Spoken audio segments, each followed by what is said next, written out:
The chandeliers of Thornfield House blazed like 1,000 captured stars, their light spilling across silk gowns and polished marble, in a display of wealth so ostentatious it made Rose's teeth ache. She had once loved nights like this, the music, the dancing, the harmless flirtation hidden behind painted fans. That was before she understood how quickly glittering society could transform into a gilded cage. "Rose," Thomas Reed's voice cut through the waltz like a blade through velvet. "We need to speak. Privately." She didn't turn, didn't acknowledge him. Instead, she murmured an excuse to Lady Pemberton and moved deeper into the crush of bodies, her heart hammering against her ribs. The orchestra swelled, violins climbing toward a crescendo that matched the rising panic in her chest. He followed. Of course he followed. Rose wove through clusters of gossiping matrons and preening gentlemen, her emerald gown whispering secrets to the floor. She could feel Thomas's presence behind her like a storm front, dark and inevitable. 3 months since she'd broken their engagement. 3 months of letters she refused to read, flowers she sent back wilted, visits she denied. 3 months of watching his obsession calcify into something far more dangerous than love had ever been. "You cannot avoid me forever," he called out, his voice rising above the music. Heads began to turn. "Your father's debts." Rose pushed through the ballroom doors and into the corridor beyond, her breath coming faster now. The sounds of the party muffled behind her, replaced by the hollow echo of her footsteps on stone. Thornfield House sprawled like a labyrinth, all shadowed hallways and closed doors that guarded the private lives of the peerage. She had attended enough gatherings here to know the layout, but panic had a way of scrambling memory. Left or right? The servants' quarters or the family wing? Behind her, the ballroom doors crashed open. "Rose!" Thomas's footsteps were heavy, purposeful, the boots of a man who had never been denied anything he wanted. "There is nowhere left to run." She chose left, gathering her skirts in trembling fists as she ran. The corridor stretched endlessly, lined with portraits whose painted eyes seemed to judge her flight. A desperate woman fleeing through a lord's private halls, the scandal alone would ruin what little remained of her reputation. But reputation meant nothing to a corpse, and she had seen the madness flowering in Thomas's eyes these past weeks. He viewed her as a puzzle to be solved, a possession misplaced. A door appeared on her right, heavy mahogany with brass fittings that gleamed dully in the lamplight. Rose didn't hesitate. She threw herself against it, her shoulders screaming in protest as the door gave way. She stumbled inside, spinning to slam it shut behind her. Her fingers found the bolt and drove it home with a satisfying click. The silence that followed was absolute. Rose pressed her back against the door, her chest heaving, her carefully arranged hair beginning to slip from its pins. Outside, Thomas's footsteps slowed, then stopped. She could picture him standing in the corridor, his handsome face twisted with the peculiar rage of a man who believed the world owed him obedience. "I know you're in there." His voice was calm now, which was somehow worse than the shouting. "Do you think a door will keep me out? I have purchased your father's gambling debts, Rose. Every last one. The house in Mayfair, the country estate, even your mother's jewels. All of it belongs to me now. Which means you belong to me." Her stomach lurched. Papa's debts. She had known they were bad, but to have them weaponized like this. "Open the door, darling. We can discuss the terms of repayment like civilized people. Perhaps over dinner tomorrow? I've taken the liberty of having your belongings moved to my townhouse. Your father was most cooperative." Rose's hands clenched into fists. Of course Papa had been cooperative. He had been cooperative when he gambled away their fortune at the tables. Cooperative when he accepted Thomas's initial proposal on her behalf. Cooperative in every way except the one that mattered: protecting his daughter. "I will break down this door if I must," Thomas continued, and she heard something new creeping into his voice: eagerness. "You've led me on quite the chase, my dear, but every hunt must end." His fist hammered against the wood, making the heavy door shudder in its frame. It was then that Rose became aware of her surroundings. The room was dark, illuminated only by the dying embers of a fire in an enormous hearth. The scent of expensive brandy hung in the air, mingling with leather and something else, sandalwood perhaps, or cedar. Heavy curtains blocked what moonlight might have filtered through the windows. This was no parlor or sitting room, but a study. A private, masculine sanctuary she had invaded like a thief. And she was not alone. The realization came slowly, creeping up her spine like frost, a presence in the darkness, silent and still as death itself. She could feel eyes upon her, watching from the shadows near the fire. Her breath caught. "Please," she whispered to the darkness, to whatever specter or gentleman she had disturbed. "Please don't." Thomas's fist struck the door again, harder this time. "Rose, open this door immediately." From the shadows came movement.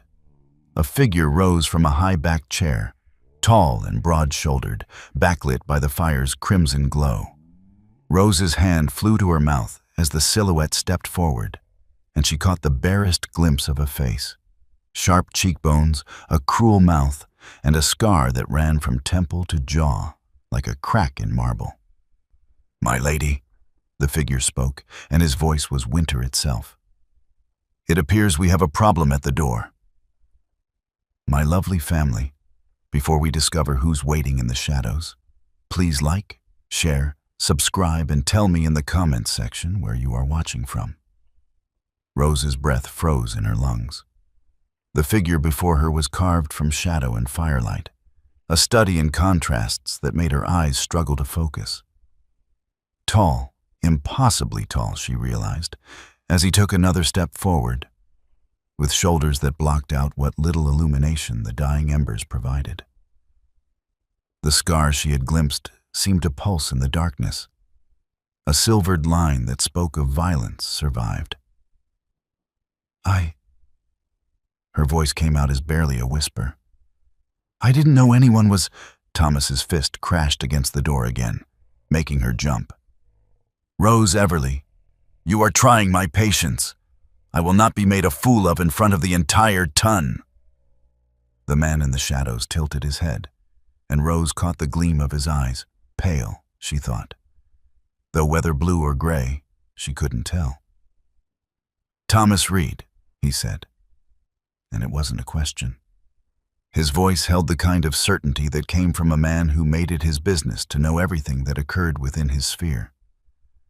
"Still bleeding at locked doors, I see. Some things never change."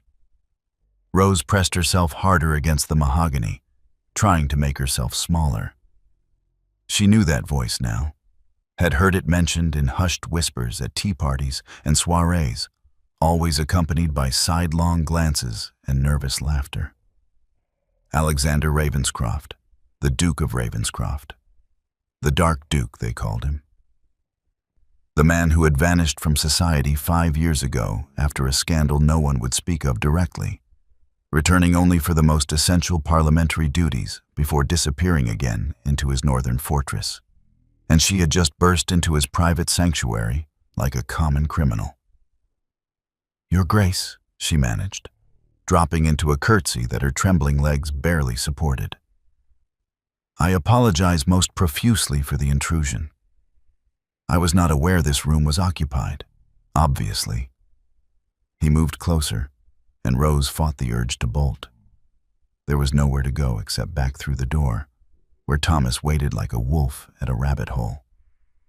Though I confess, it's been some time since a lady has thrown herself quite so literally into my company. The methods of modern courtship grow ever more dramatic. Was he jesting? The dry tone made it impossible to tell.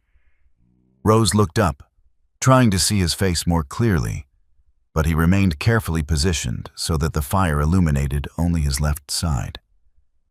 The unmarred side, she realized. The scar twisted across his right cheek, pulling at the corner of his mouth and giving him a perpetually sardonic expression that might have been handsome on another man. Might still be handsome, whispered a traitorous part of her mind, if one was brave enough to look past the damage.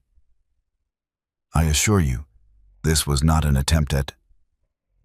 Another crash against the door interrupted her. The wood groaned in protest, and she heard Thomas curse on the other side. He seems rather determined.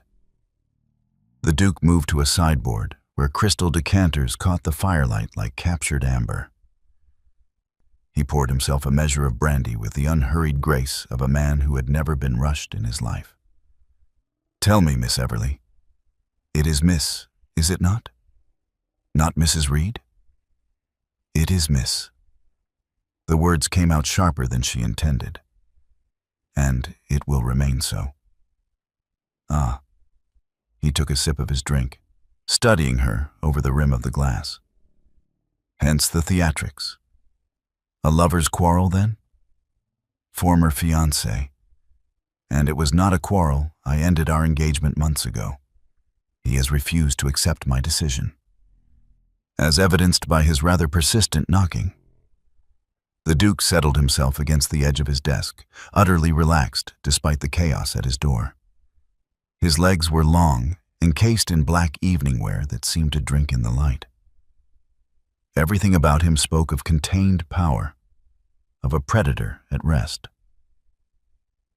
And now, you find yourself cornered in a strange man's study, having traded one potential scandal for another. Rose's hands clenched in her skirts. I did not ask for your commentary on my situation, Your Grace. Merely the temporary use of your door. My door has proven quite useful to you. Something that might have been amusement flickered across his face. Though I wonder what you plan to do when Mr. Reed tires of knocking and begins to kick in earnest. This is Thornfield House, after all. Lord Pemberton's doors are solid, but not impenetrable. As if summoned by his words, a tremendous crash shook the frame. Thomas had evidently found something to use as a battering ram. Rose! Thomas's voice had taken on a manic edge. I can hear you in there. And whoever you're with, I'll see you ruined for this. Both of you. The Duke raised an eyebrow. Charming fellow. Whatever did you see in him? My father's debts. The admission burned on her tongue, but what did it matter now? Her reputation was likely already in tatters. Thomas offered to settle them in exchange for my hand. I was foolish enough to believe it was a fair exchange. And now? Now he owns them anyway. Purchased them from the creditors piece by piece, like a man buying up shares in a failing enterprise. Rose's voice cracked despite her best efforts. He says I belong to him. That my father's cooperation was most appreciated. The Duke was silent for a long moment, his pale eyes fixed on her face with an intensity that made her skin prickle. Then he set down his glass with a soft click. Your father is a fool, he said conversationally. But then, most men are when it comes to cards and dice. They convince themselves that the next hand will be different, that fortune will smile upon them at last. They never consider who pays the price for their optimism. Another crash. The door's bolt was beginning to loosen from the frame. Rose straightened her spine, forcing steel into her voice despite the terror clawing at her throat. I should leave. This is not your concern, Your Grace, and I have already imposed enough upon your hospitality. Leave? He tilted his head, and the firelight caught the full extent of his scar, a vicious thing that started at his temple and carved down through his eyebrow. narrowly missing his eye before continuing to his jaw. It should have been grotesque. Instead, it lent him a dangerous beauty, like a sword with a notched blade. And go where, precisely? Through the door currently being demolished? Or perhaps through the window? We are on the second floor, but I suppose the fall might only break a leg or two. I will not be mocked. I am not mocking you. He pushed off from the desk and closed the distance between them in 3 long strides. Rose gasped, pressing herself against the door as he loomed over her. Up close, he was even more imposing, 6 feet and several inches of lean muscle and barely contained menace. The scent of sandalwood and smoke enveloped her. I am attempting to determine whether you are brave or merely desperate. What difference does it make? All the difference in the world. His hand came up, and she flinched before realizing he was reaching past her to touch the trembling door. Bravery can be cultivated. Desperation, however. He paused, his fingers splayed against the wood just above her shoulder. Desperation makes people useful. Rose's heart hammered. Useful to whom? To me. He smiled then, and it was a terrible thing, all sharp edges and calculated charm. Tell me, Miss Everly, how attached are you to your reputation? My reputation is already ruined. She forced herself to meet his eyes, those pale, piercing eyes that seemed to see straight through her. The moment I fled the ballroom with Thomas chasing me, I sealed my fate. If anyone saw— Oh, they saw. The Duke's voice held dark amusement. Lady Pemberton has eyes everywhere, and her guests are always hungry for fresh scandal. By tomorrow, every drawing room in London will be whispering about Rose Everly's desperate flight. The betting books at White's will have odds on whether you've already eloped with Reed or merely gone mad from the strain of broken engagement. Tears burned behind Rose's eyes, but she refused to let them fall. Then what does it matter what I do now? I am already lost. Lost? He tested the word, rolling it around his tongue like fine wine. Such a final term. I prefer to think of it as unmoored, adrift, free from the constraints of society's expectations. His hand dropped from the door to his side. Tell me, what would you do if you had no reputation to protect? If the whispers and the scandal couldn't touch you? I would be free of Thomas Reed. The words came out fierce, feral. I would never see him again. Never hear his voice or feel his eyes upon me. I would go somewhere he couldn't find me and build a life that belonged to me alone. Ambitious? The Duke stepped back, giving her room to breathe. And utterly impossible given that he now holds your father's debts. He could have you arrested for theft if you tried to leave London. Could drag you through the courts, make a spectacle of your family's disgrace. I know what he could do. Rose's composure finally shattered. Do you think I haven't spent every waking moment these past months calculating my options? I have none. He has made certain of that. The door shuddered again, and this time she heard the distinct crack of splintering wood. The Duke's expression didn't change, but something shifted in his posture. A decision made, perhaps, or a gambit chosen. What if I told you there was a way out? Not an easy way, mind you. Not without cost. But a way nonetheless.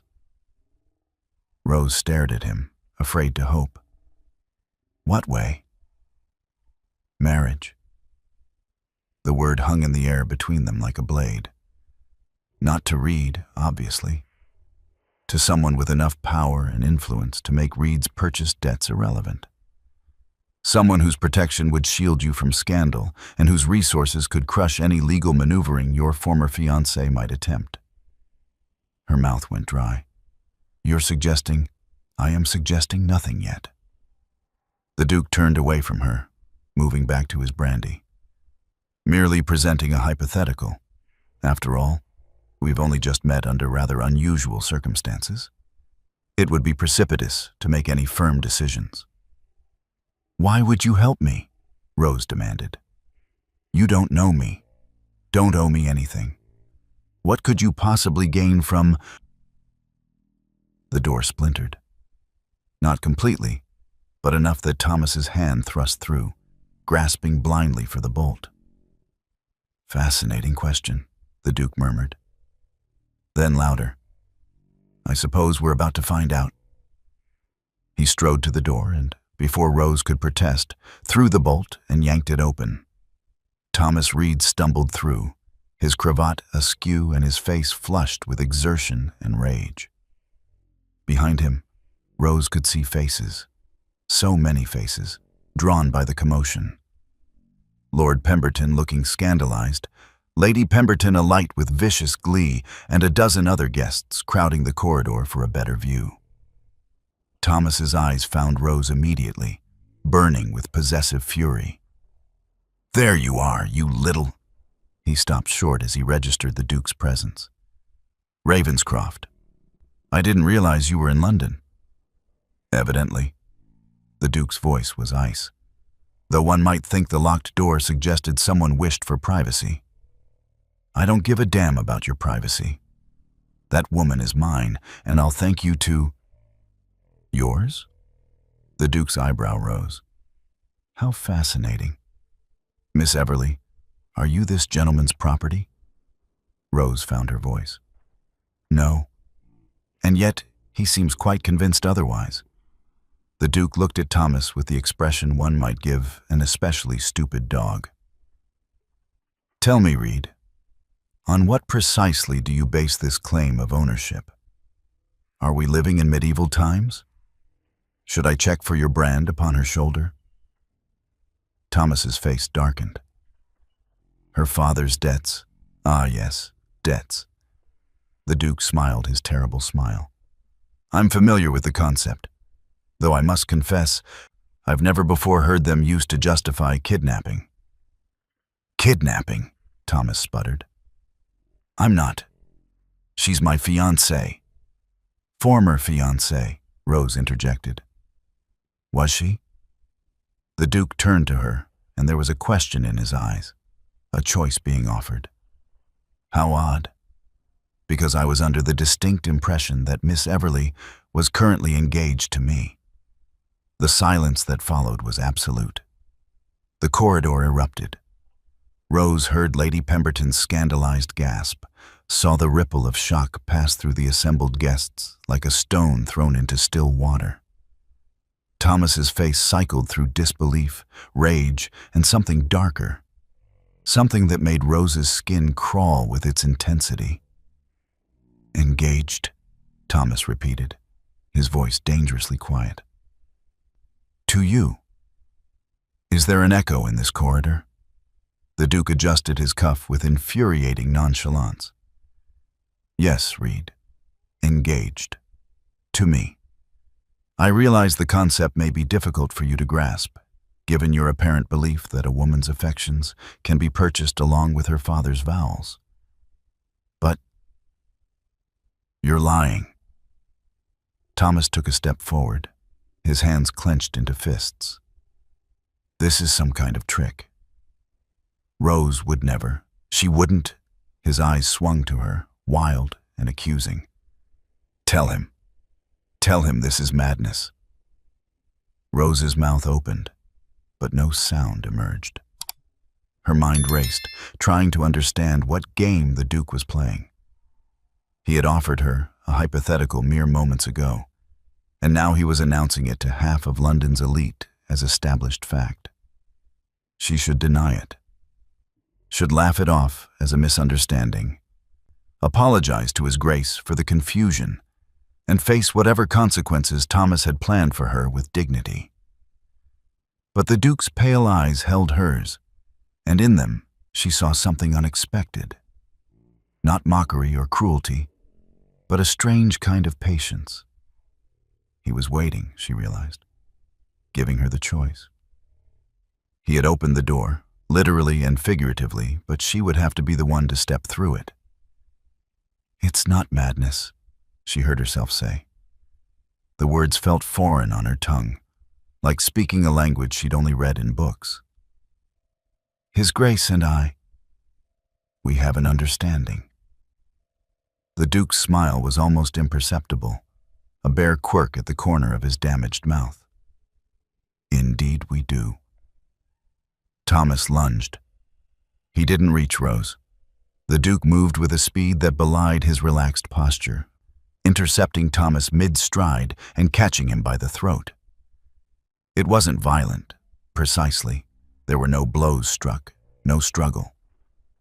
But the Duke's hand closed around Thomas's cravat with such casual certainty that the younger man froze like a rabbit in a snare. "I would advise," the Duke said softly, his voice pitched for Thomas alone, but carrying nonetheless in the shocked silence, "that you reconsider your next action. I am not a patient man, and I have very little tolerance for those who mistake my courtesy for weakness." "You have no right," Thomas choked out. "On the contrary, I have every right to defend my intended wife from unwanted advances." The Duke released him with a slight push that sent Thomas stumbling backward. "Or are you suggesting that a gentleman should stand idly by while his betrothed is accosted?" Lord Pemberton finally found his voice. "Ravenscroft, perhaps we should discuss this matter more privately. There's no need to provide entertainment for—" "Entertainment?" The Duke's attention swung to their host, and Pemberton actually retreated a step. "How curious. I announce my engagement, and you call it entertainment. Tell me, Pemberton, when your daughter became engaged last season, did you consider that entertainment as well? Or is it only scandalous when the bride in question has the poor taste to flee an unwanted suitor?" "That's not what I meant." "Then perhaps you should choose your words more carefully." The Duke's voice could have frozen blood. "Miss Everly has done nothing wrong. She sought sanctuary from a man who refuses to accept her rejection. A man who has been pursuing her with an intensity that borders on criminal obsession. That she found that sanctuary in my study is merely fortunate timing." Lady Pemberton pushed forward, her eyes glittering with malicious curiosity. "Fortunate timing, Your Grace? Or planned assignation? After all, you've been absent from society for so long. How would Miss Everly even know you, let alone agree to marry you?" It was a trap, elegantly laid. Rose felt it closing around them like a noose. If the Duke couldn't explain their connection, the entire story would collapse. They would be revealed as liars, and Rose's reputation would be destroyed beyond any hope of salvaging. But the Duke merely smiled, his terrible smile. "I see the years have not dulled your talent for insinuation, Lady Pemberton. As it happens, Miss Everly and I were introduced through correspondence. Her late mother and my own were dear friends before their respective marriages took them in different directions. When I learned of Miss Everly's situation, I thought it appropriate to extend my protection." Rose's breath caught. It was a masterful lie, impossible to verify, since both mothers were indeed deceased, but plausible enough to satisfy society's need for propriety. The late Mrs. Everly had been well connected before her marriage. It wasn't unreasonable that she might have corresponded with the previous Duchess of Ravenscroft. "Correspondence," Thomas spat. "How convenient. And when exactly did this correspondence lead to an engagement?" "I fail to see how that's any of your concern." The Duke's voice dropped to a temperature that made frost seem warm. "Miss Everly is not your property, Reed. Not your fiancée, not your chattel, not your anything. Whatever debts you've purchased, whatever schemes you've concocted, they are irrelevant. She is under my protection now." "Protection bought with lies." Thomas's voice rose, drawing more curious onlookers from the ballroom below. Rose could hear the whispers starting, the scandal spreading like fire through dry timber.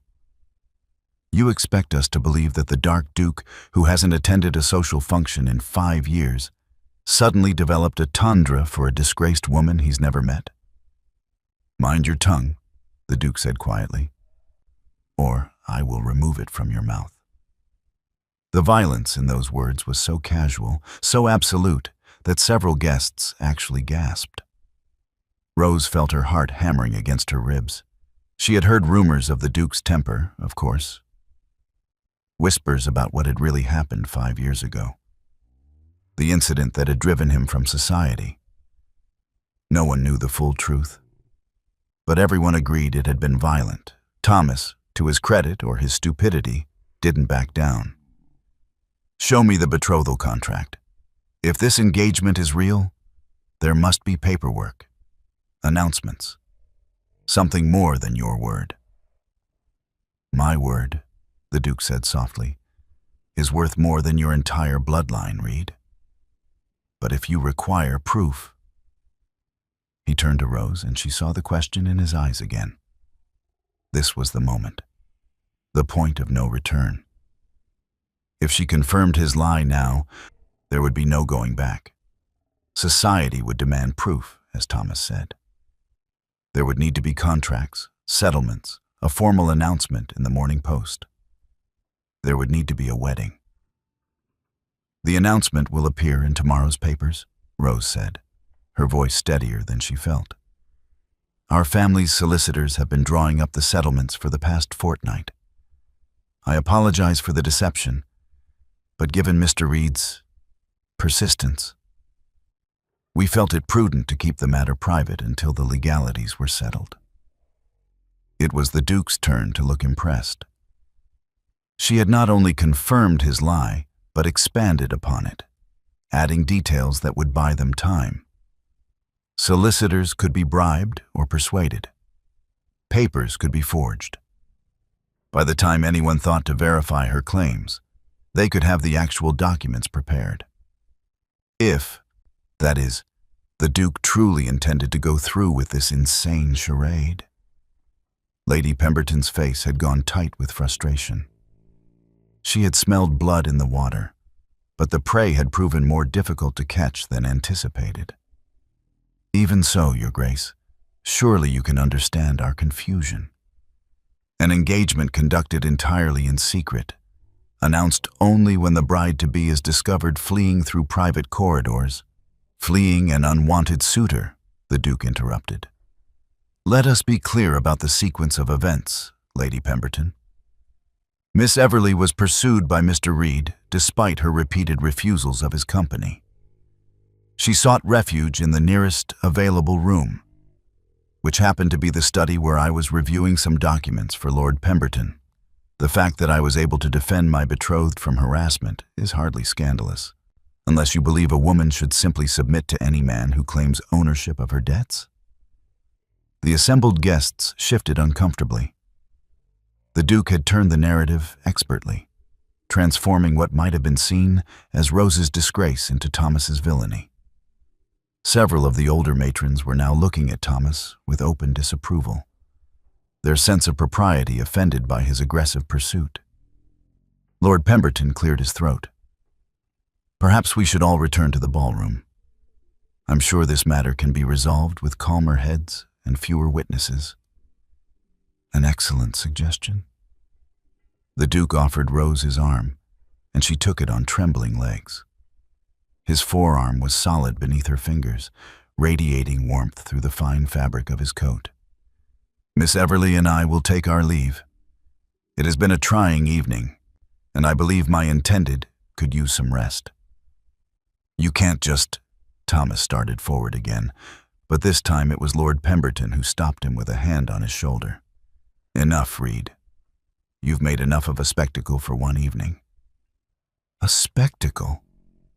Thomas's laugh was wild, unhinged. He's stealing her. Can none of you see that? The debts are mine. She's mine. The debts, the Duke said, his voice cutting through Thomas's hysteria like a blade. "Will be settled. Send your accounting to my solicitor. I assume you know where to find him. Any legitimate debts owed by the Everly family will be paid in full, with interest. After that, Mr. Reed, I suggest you find some other young woman to terrorize. Miss Everly is no longer available for your amusement." He began to walk, and Rose moved with him, her hand still clutching his arm like a lifeline. The crowd parted before them like the Red Sea before Moses, faces blurring together in a mixture of shock, scandal, and avid curiosity.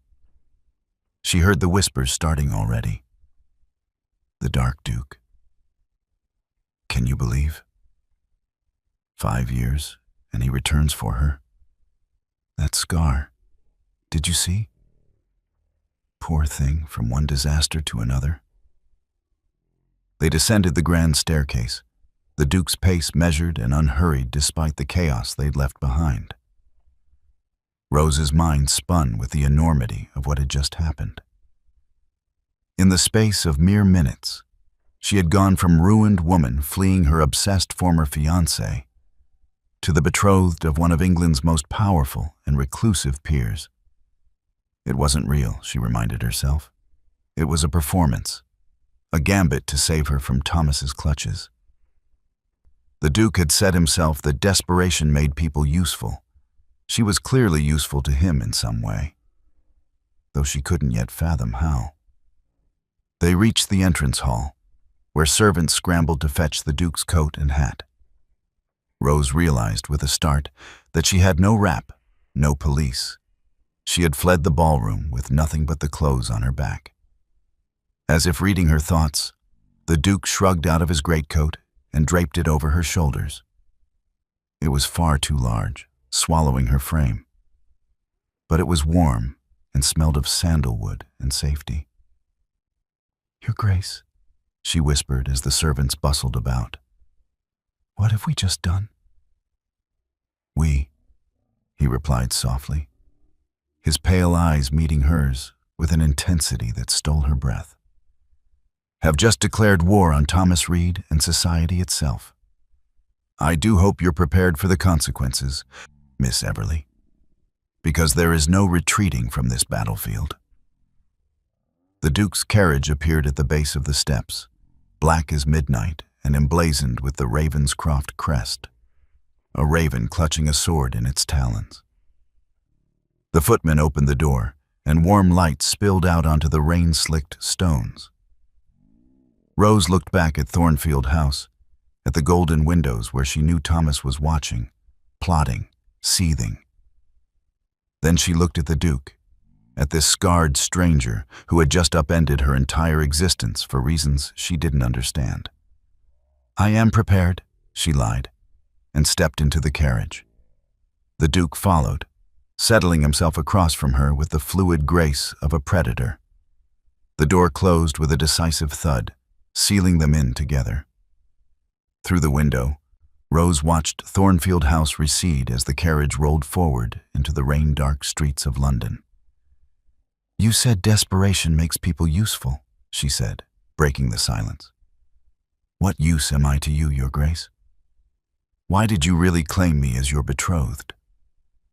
The Duke was quiet for a long moment, his face half-shadowed in the dim carriage light.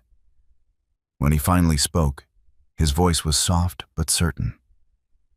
"Because, Miss Everly, I need a wife, and you need a monster to slay your demons. I suspect we can help each other achieve both." The carriage wheels clattered over cobblestones, a rhythmic percussion that filled the silence between them. Rose pulled the Duke's greatcoat tighter around her shoulders, acutely aware of how small she must look drowning in its folds. Across from her, Alexander Ravenscroft sat perfectly still, his long legs stretched out in the confined space, his scarred face half turned toward the window where rain streaked down the glass like tears. "A monster to slay my demons," Rose repeated, tasting the words. "That's quite a dramatic turn of phrase, Your Grace. I thought it suited the evening's theatrics." His pale eyes slid back to her, assessing. Though perhaps you prefer plain speaking? Very well. I need to rehabilitate my standing in society. You need protection from a man who believes he owns you. We can provide each other with what we require, provided we're both willing to pay the price. And what price is that? For you? Marriage to a man you don't know. A man society calls the Dark Duke, who hasn't been seen at a proper social function in 5 years. A man with a ruined face and a reputation for violence. He touched the scar almost absently, tracing its path from temple to jaw. You would become the Duchess of Ravenscroft, with all the privilege and isolation that entails. Rose studied him in the flickering carriage light. He spoke of his disfigurement so casually, as if discussing the weather rather than the wound that had clearly altered his life. And your price? Acceptance? Patience?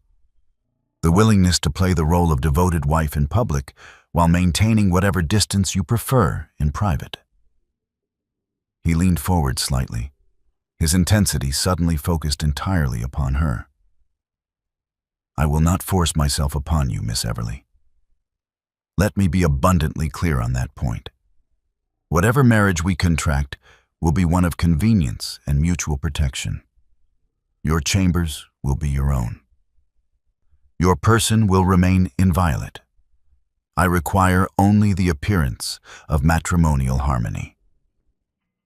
Why? The question burst from her before she could stop it. Why do you need to rehabilitate your standing? You're a duke. You have power, wealth, influence. What does society's opinion matter to a man like you? His smile was bitter. Even dukes have masters, Miss Everly. Mine is the crown, and the crown has made it abundantly clear that my continued absence from civilized company reflects poorly on the peerage as a whole.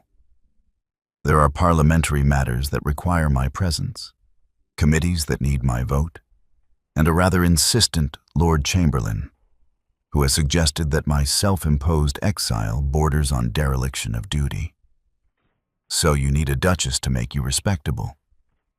In essence, he sat back again, his expression unreadable.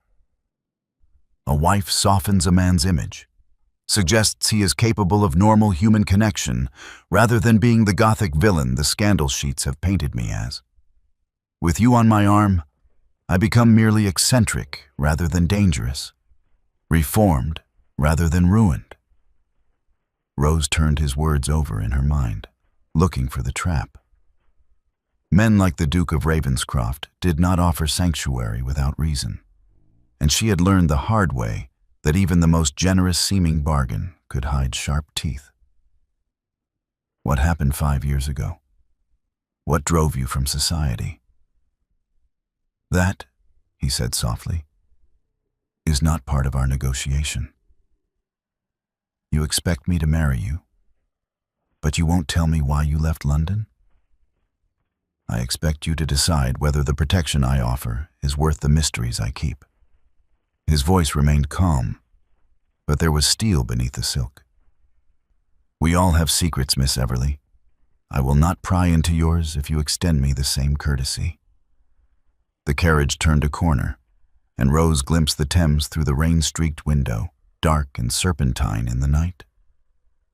She thought of Thomas's face twisted with possessive rage, of the debts he had purchased like chains to bind her, of the hollow look in her father's eyes when he had told her there was nothing left to sell but her hand in marriage.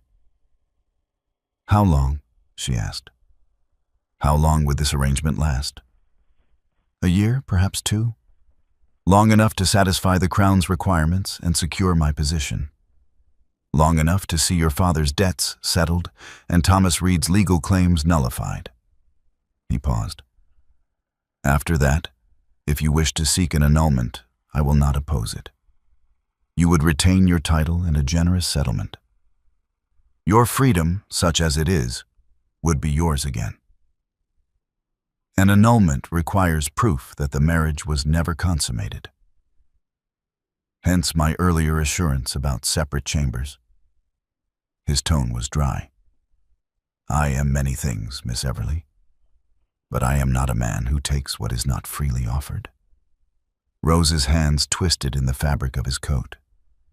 It was a mad proposition. Insane. She would be trading one form of captivity for another, exchanging Thomas's obsessive pursuit for the Duke's cold arrangement.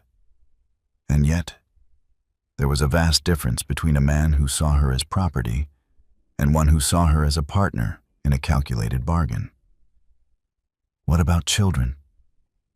The question made her cheeks burn, but it had to be asked. Heirs? Surely you need. I have cousins. The line of succession is secure. He waved a dismissive hand. Besides, I have no intention of inflicting my particular brand of misery on another generation. The Ravenscroft line can die with me for all I care. There was such bleakness in those words that Rose found herself looking at him more closely. Beneath the aristocratic bearing and the careful control, she glimpsed something raw. Not quite pain. The Duke seemed far too practiced at burying his emotions for that. But a profound isolation that matched her own. You said we could help each other, she said slowly. But it sounds as though you're offering me far more than I can offer you. Protection from Thomas, settlement of my father's debts, a title, an eventual annulment with financial security. All you're asking for, in return, is my presence at social functions and the appearance of domestic tranquility. That's hardly an equitable exchange. Isn't it? The Duke's expression shifted, something almost like respect flickering across his features. You underestimate what you bring to this arrangement, Miss Everly. You are young, beautiful, well-bred despite your father's gambling. You fled an abusive situation with courage rather than submitting to it. Society will see you as my redemption, the gentle lady who tamed the beast. Your very presence will rehabilitate my reputation in ways gold cannot buy. I'm not gentle, Rose said flatly, and I have no interest in taming anyone. Even better. His smile was genuine this time, transforming his scarred face into something almost handsome. I have no use for simpering misses who faint at raised voices. I need a woman with steel in her spine, someone who can face down the ton's whispers and Thomas Reed's inevitable retaliation without crumbling. The carriage slowed, and Rose realized they had arrived at a townhouse in Mayfair. Not the largest on the street, but undeniably elegant. Gas lamps flanked the entrance, casting golden light across black-painted doors and pristine white columns. This is my London residence, the Duke said. Small by some standards, but it suits my needs. You would stay here tonight. Tomorrow, if you agree to my terms, we will see the solicitors and make the necessary arrangements. If you decline, he shrugged. I will have my carriage take you wherever you wish to go, though I strongly advise against returning to your father's house. Thomas Reed will be waiting. Rose looked at the townhouse, then back at the Duke. And if I agree, what happens next? We marry. Quickly, quietly, with a special license to avoid the bans. Within a week, you will be the Duchess of Ravenscroft. He opened the carriage door, letting in a gust of rain-scented air. We will attend a few select social functions to establish our connection, then retreat to my estate in Northumberland. Ravenscroft Manor is remote, defensible, and entirely self-sufficient. Thomas Reed would be a fool to follow us there, and I do not tolerate fools on my land. You make it sound like a military campaign. In many ways, it is. He stepped down from the carriage and turned to offer her his hand. So tell me, Miss Everly, do you accept the terms of our arrangement? Will you become my Duchess and help me wage war against society's expectations? Rose stared at his outstretched hand. It was large, scarred across the knuckles, and steady as stone. Behind her lay the life she had known, trapped between her father's weakness and Thomas's obsession, with no choices and no future. Before her lay the unknown, a strange duke with secrets and scars, offering her a bargain that might be salvation, or simply a different kind of prison. But at least it was a prison with locked doors that she held the key to. She placed her hand in his and let him help her down from the carriage. The rain had softened to a mist that clung to her hair and skin, and the cobblestones were slick beneath her dancing slippers. "I accept," she said, her voice clear despite the trembling in her limbs. "With conditions."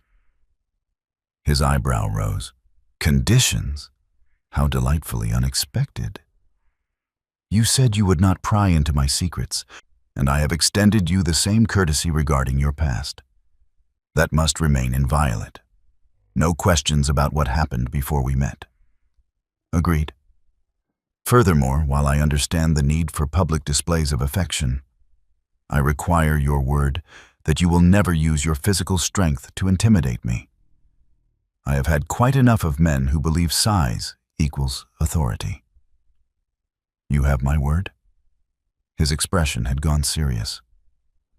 "I will never raise my hand to you in anger, Miss Everly.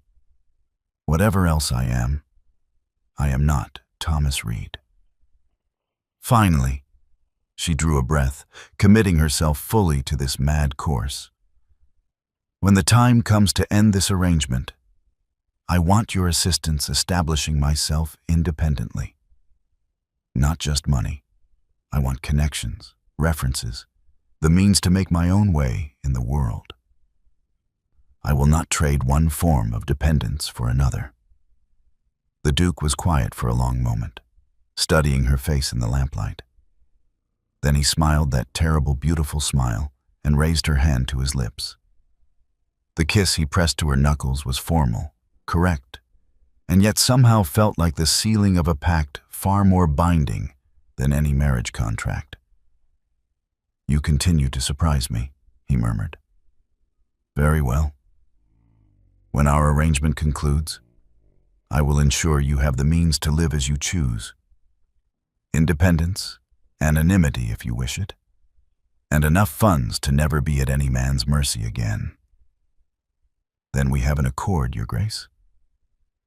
"Alexander," he corrected. "If you are to be my wife, you should at least use my given name when we are private." "Alexander."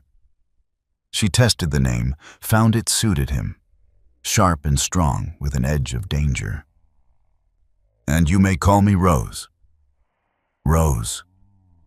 He offered her his arm again, escorting her toward the townhouse entrance where a butler already waited with the door open. "Tell me, are you always this practical when accepting marriage proposals? Or is this a special occasion?" "This is my first proposal involving a fake engagement, a public scandal, and a flight from an obsessed former fiancé," she replied. "I'm improvising." His laughter was startling, a rich, genuine sound that seemed surprised from him. "Then I shudder to think what you might accomplish with actual planning." They crossed the threshold together, leaving the rain and the night behind.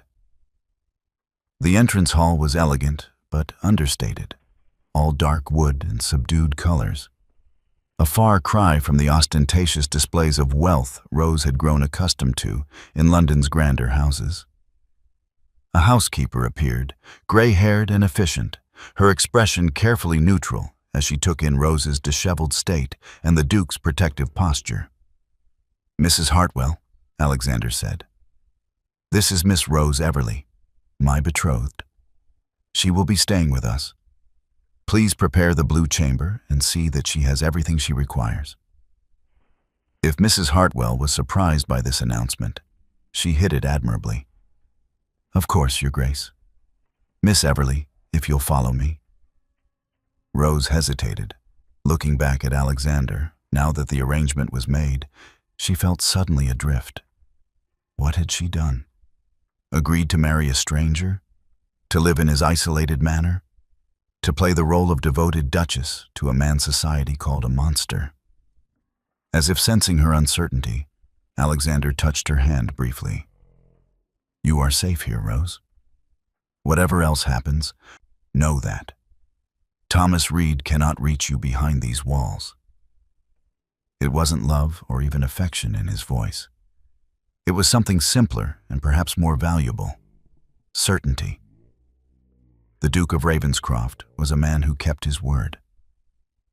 Thank you, she said softly. Alexander. She followed Mrs. Hartwell up the sweeping staircase, acutely aware of Alexander's gaze tracking her progress. When she reached the landing and looked back, he was still standing in the entrance hall, half shrouded in shadow, his scarred face turned up toward her. For a moment, their eyes met across the distance. Then he nodded once, a gesture of acknowledgement, of partnership, and turned away toward what she assumed was his study. Rose continued to her assigned chamber, her mind spinning with the enormity of what she had agreed to. In the span of a single evening, she had fled one man and bound herself to another. She had become a duchess in waiting, a participant in an elaborate deception, a player in a game whose rules she was still learning. The blue chamber was beautiful, all soft fabrics and gentle colors, with a fire already crackling in the hearth.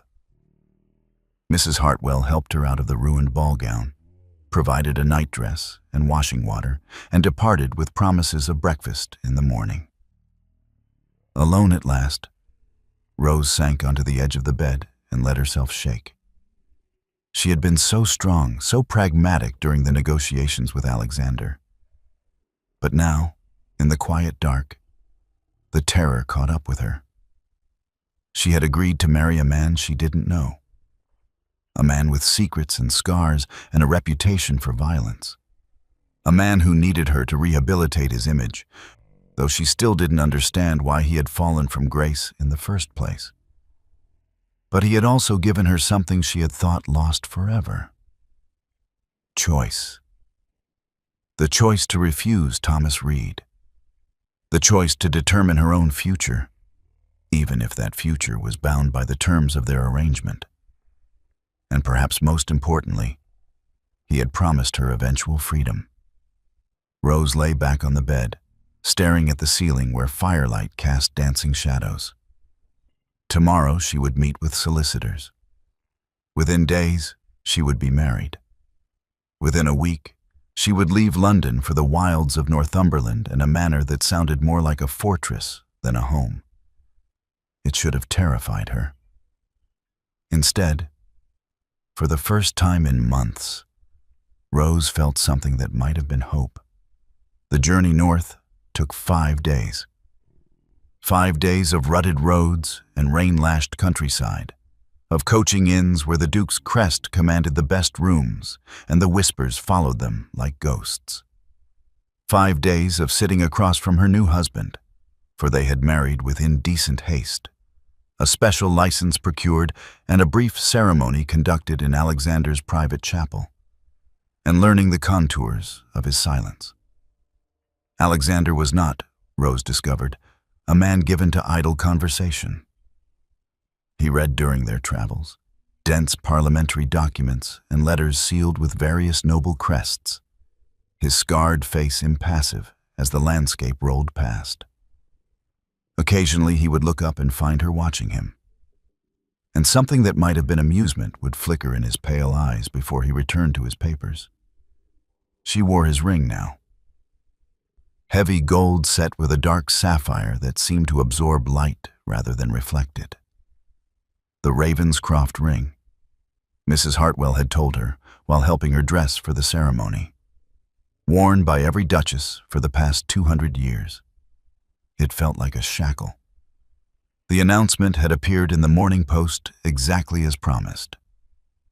His Grace the Duke of Ravenscroft is pleased to announce his marriage to Miss Rose Everly, daughter of the late Mrs. Margaret Everly and Mr. James Everly of Mayfair.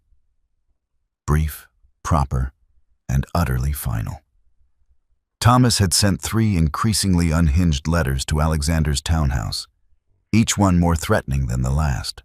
Alexander had read them over breakfast with the same detached interest he might show a mildly entertaining play, then fed them to the fire.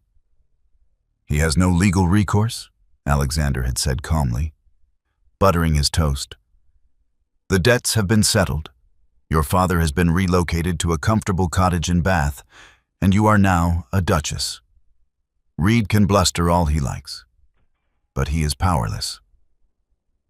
Powerless. The word should have brought Rose comfort.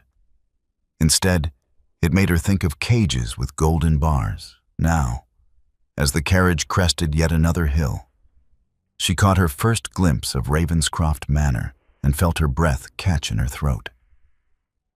It was not a manor. It was a fortress. Built of dark stone that seemed to drink in the gray northern light, the structure loomed against the sky like something from a Gothic novel.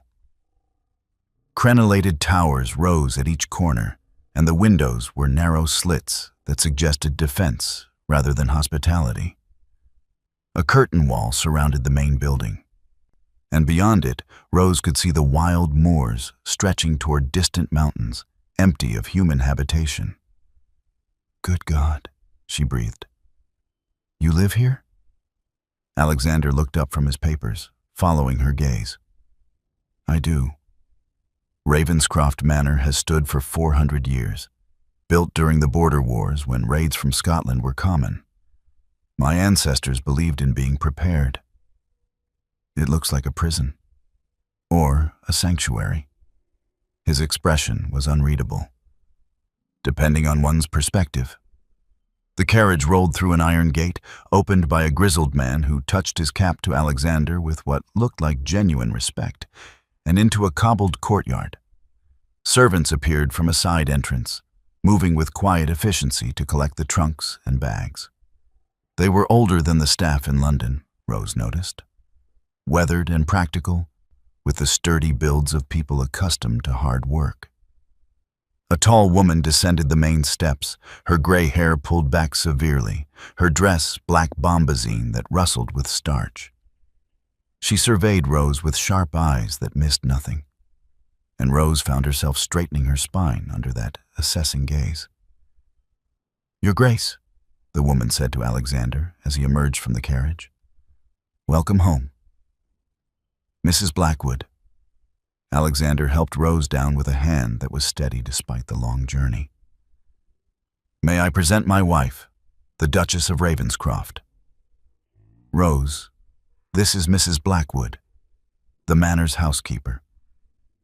She has been with my family since before I was born and runs the estate with considerably more efficiency than I could manage alone." Mrs. Blackwood's expression softened fractionally. "Your Grace," she said to Rose, dropping a curtsy that seemed more acknowledgement than deference. "Your rooms are prepared. I trust you'll find them satisfactory." "I'm sure they'll be lovely," Rose managed, though lovely seemed an unlikely word to apply to anything in this austere fortress. The interior was a surprise. While the exterior promised medieval grimness, someone, Alexander's mother, perhaps, had softened the interior with rich fabrics and warm colors. The great hall soared 2 stories high, its stone walls hung with tapestries depicting various historical scenes. A massive fireplace dominated one end, large enough to roast an ox, and the wooden beams overhead were carved with intricate designs that spoke of craftsmen long dead. But despite the attempts at warmth, the space felt empty. Too large for the few servants she'd seen, too quiet for a living home. It felt like a mausoleum dressed up as a residence. "The family wing is this way," Alexander said, guiding her up a broad staircase. "Your chambers adjoin mine, though there is a connecting door that can be locked from your side if you prefer. The library is on the ground floor. You're welcome to make use of it. The gardens. He paused. There are no gardens to speak of. My mother attempted one once, but the northern climate defeated her efforts. They reached a corridor lined with portraits, generations of Ravenscrofts staring down with varying degrees of severity. Alexander stopped before a heavy oak door and pushed it open, revealing a suite of rooms that took Rose's breath away. Unlike the stark grandeur of the public spaces, these chambers were intimate. A sitting room done in shades of deep blue and cream, with comfortable chairs arranged before a fireplace already blazing with warmth. Beyond it, visible through an open doorway, she could see a bedroom with an enormous four-poster bed draped in silk. Windows, larger here than elsewhere in the manor, overlooked the moors, and the late afternoon light streamed through them in shafts of gold. I had these rooms prepared specifically for you, Alexander said, and there was something uncertain in his voice. If they don't suit, Mrs. Blackwood can make changes. Rose walked to the window, pressing her palm against the cool glass. The view was breathtaking, wild and empty, and utterly unlike the manicured parks of London. No other houses dotted the landscape. No roads or fences marked human ownership. Just endless moor stretching toward the purple shadows of distant fells. It's beautiful, she said softly. And terrifying. Yes. He came to stand beside her, and she could feel the heat of him despite the space between them. I felt the same when I first returned here 5 years ago. Like the loneliness might swallow me whole. It was the first personal thing he had said about his exile, and Rose turned to look at him. In the afternoon light, his scar was less dramatic. A raised line of silvered tissue that spoke of violence survived. His pale eyes were fixed on the moors, and his expression was distant. "Why did you come back here?" she asked. "After whatever happened in London, why retreat to such an isolated place?" Because isolation was preferable to pity. His jaw tightened.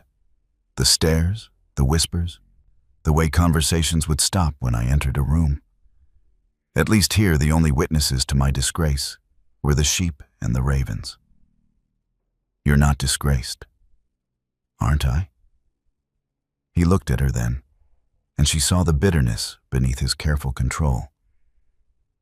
I am the Dark Duke, Rose. The monster in society's closet. The cautionary tale mothers tell their daughters about what happens to men who let their tempers rule them. What did happen? I thought we agreed not to pry into each other's pasts. His voice had gone cold, distant. The brief moment of vulnerability shuttered closed as effectively as a locked door. Rose felt the isolation of this place settle over her like a shroud. 5 days in a carriage with a stranger, now trapped in a fortress on the edge of nowhere, bound to a man who kept his secrets as carefully as a miser hoarded gold. The weight of it pressed down on her lungs, making it difficult to breathe. I need some air, she said abruptly. Is there somewhere I can walk?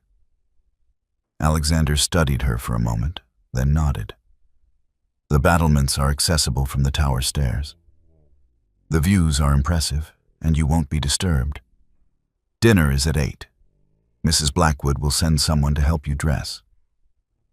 He left without another word, his footsteps echoing down the corridor until they faded into silence. Rose stood alone in her beautiful prison, watching the shadows lengthen across the moors, and wondered what she had truly agreed to. The battlements were exactly as forbidding as she'd expected. Narrow stone walkways bordered by crenellated walls, exposed to the wind that howled across the moors with nothing to stop it. Rose wrapped her shawl tighter and walked the perimeter, her hair whipping free of its pins. Below, she could see the manor's layout, the main keep, the outer buildings that housed stables and storage. the kitchen garden that was the only sign of cultivation in this wild landscape. Beyond the walls, the moors stretched endlessly, and Rose understood why Alexander had chosen this place. Here he was truly alone, untouchable, safe from society's judgment. But safety could become its own prison. She was turning back toward the tower entrance when she noticed a figure in the courtyard below. Alexander, she realized, speaking with an elderly man who leaned heavily on a walking stick.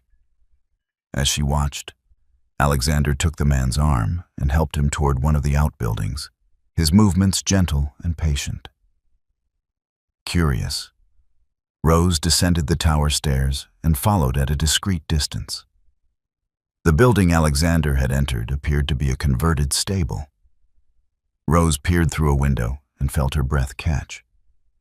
Inside, the space had been transformed into a kind of workshop, with benches lined with tools and materials. But more striking were the people. A half-dozen men and women of various ages, several bearing obvious injuries or disabilities. A young man with one arm worked at a lathe. A woman with a twisted leg sat carefully painting what looked like wooden toys. The elderly man Alexander had helped was now settled in a chair by the fire, a satisfied smile on his weathered face. Alexander moved among them with ease, stopping to examine the young man's work, to exchange words with the woman that made her laugh. There was no hauteur in his manner, no aristocratic distance. He touched the old man's shoulder with casual affection and accepted a carved figure from a boy who couldn't have been more than 12. Rose watched, transfixed. This was not the cold duke who had married her out of convenience. This was someone entirely different, someone capable of tenderness and care. "They're his tenants," Mrs. Blackwood's voice said from behind her, making Rose jump. The housekeeper had appeared with her usual silent efficiency. "The ones who can't work the land anymore, injured or ill or simply too old. His Grace set up the workshop so they'd have purpose. Sells what they make in the local markets and gives them the profits." "I didn't realize I thought he was a recluse." "With society, yes. With his people." Mrs. Blackwood's stern face softened. "He takes care of his own, Your Grace. Always has. When the fever swept through the village 3 winters past, he turned the great hall into a hospital. Brought in doctors from Edinburgh, paid for everything himself. Lost 2 men anyway, and I found him weeping in the chapel afterward." Rose looked back through the window, seeing Alexander with new eyes. Why does he hide this? Why let society think him a monster when he's capable of such kindness? Because kindness is a vulnerability, and His Grace learned young that showing weakness invites attack. Mrs. Blackwood's expression turned grim. What happened in London 5 years ago, it wasn't his fault. But try telling that to people who already wanted to believe the worst of him. What did happen? That's not my story to tell. The housekeeper's tone brooked no argument. But I will say this. You could have done far worse than Alexander Ravenscroft, Your Grace. He's a good man, for all his scars and secrets. Give him time, and he might surprise you. Mrs. Blackwood departed as silently as she'd arrived, leaving Rose alone with her churning thoughts. She returned to her chambers as dusk fell, finding that someone had unpacked her trunks and laid out an evening gown. The dress was one of her finer pieces, deep burgundy silk that complemented her complexion. She dressed with the help of a shy maid who introduced herself as Annie, letting the girl fuss over her hair until it was arranged in an elegant style that would have done credit to any London ballroom. But when she descended to dinner, she found the dining room empty save for a single place setting at the massive table. "His Grace sends his apologies," the butler, a dignified man called Graves, informed her. "He has business in the village and will not return until late. He hoped you would not take offense. Rose stared at the solitary place setting, at the ridiculous expanse of polished wood stretching away into shadows, and felt the isolation crash over her anew. She had traded Thomas's obsessive attention for Alexander's distant courtesy, had exchanged the suffocating crowds of London for the empty moors of Northumberland. She had freed herself from one cage only to find another. The meal was excellent: roasted pheasant and root vegetables, fresh bread and local cheese, but Rose could barely taste it. She ate mechanically, listening to the silence of the manor settling around her like snow. When she finally returned to her chambers, she found something unexpected on her sitting room table. A book, old and well-loved, its leather binding soft with handling, with a note tucked inside. The handwriting was Alexander's. She recognized it from the marriage documents. The message was brief. You asked about gardens. My mother kept extensive journals of her attempts. I thought you might find them amusing, or perhaps instructive if you wished to try where she failed. The library has more if these interest you. A. Rose opened the book and found detailed sketches of garden plans, notes on plantings and failures, observations written in a delicate feminine hand about the challenges of cultivating beauty in such harsh soil. But there was joy in those pages too. Delight in small victories, determination in the face of repeated setbacks. She traced the drawings with careful fingers, imagining the woman who had tried to bring life to this stark place. Alexander's mother, who had clearly loved her impossible garden despite its failures. And Alexander had thought to share this with her, had noticed her comment about the lack of gardens, and offered this small gesture of... what? Kindness? Understanding? Rose curled into one of the chairs by the fire, Alexander's mother's journal open in her lap, and read late into the night. Outside, the wind howled across the moors, wild and free. Inside, something that had felt like a cage began to feel, just perhaps, like the possibility of home.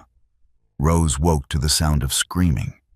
She bolted upright in the unfamiliar bed, her heart hammering against her ribs as she tried to orient herself. Moonlight streamed through the windows, painting the room in shades of silver and shadow. For a disoriented moment, she thought she was back in her father's house, that Thomas was breaking down her door. Then the scream came again, and she realized it was coming from the adjoining chambers. Alexander's rooms. She was out of bed before conscious thought caught up with instinct, her bare feet silent on the cold floor as she crossed to the connecting door. Her hand hesitated on the handle. He had given her the key, had promised her privacy and autonomy. Entering his chambers uninvited would violate the careful boundaries they had established. But that sound, raw and anguished, torn from somewhere deep and primal, overrode propriety. Rose turned the handle and stepped through. Alexander's bedroom was larger than hers, but far more austere. No softening fabrics or warm colors here, just dark wood and stone. A massive bed that looked more like a monk's cot despite its size, and a dying fire that cast barely enough light to see by. Alexander was in the bed, tangled in sheets that twisted around him like shrouds, his body rigid with tension. "No," he gasped, still caught in whatever nightmare held him. "Please, God, no." Rose approached cautiously, the way one might approach a wounded animal. Up close, she could see the sheen of sweat on his skin, the way his scarred face contorted with anguish. His hands clutched at the sheets, and she noticed for the first time that his knuckles bore scars, too. Old wounds, long healed, that spoke of violence given or received. "Alexander." She kept her voice soft, unthreatening. "Alexander, wake up." He didn't respond, trapped deeper in his nightmare than her voice could reach. His breathing came in ragged gasps, and he turned his head violently, as if trying to escape something only he could see. Rose made a decision. She sat on the edge of the bed and placed her hand carefully on his shoulder. His skin was hot beneath the thin fabric of his nightshirt, and the muscle beneath was hard as stone. "Alexander," she said again, firmer this time. "You're safe. You're at Ravenscroft. Whatever you're seeing, it's not real." His eyes flew open. For a moment he stared at her without recognition, his pale eyes wild and unfocused. Rose held very still, acutely aware of his size and strength, of how quickly a man could move from nightmare to violence. She had learned that lesson well with Thomas. But Alexander was not Thomas. Recognition flooded back into his gaze, followed immediately by horror. He jerked away from her touch, pressing himself against the headboard as if she were the thing to be feared. "Rose." Her name came out hoarse, damaged. "What are you? You shouldn't be here." "You were screaming." He closed his eyes, and in the moonlight, she saw the tracks of tears on his face. "I apologize. I should have warned you that that the nights are not always peaceful." "What were you dreaming about?" "Nothing. It doesn't matter." He scrubbed at his face with trembling hands, and Rose noticed that his fingers were shaking.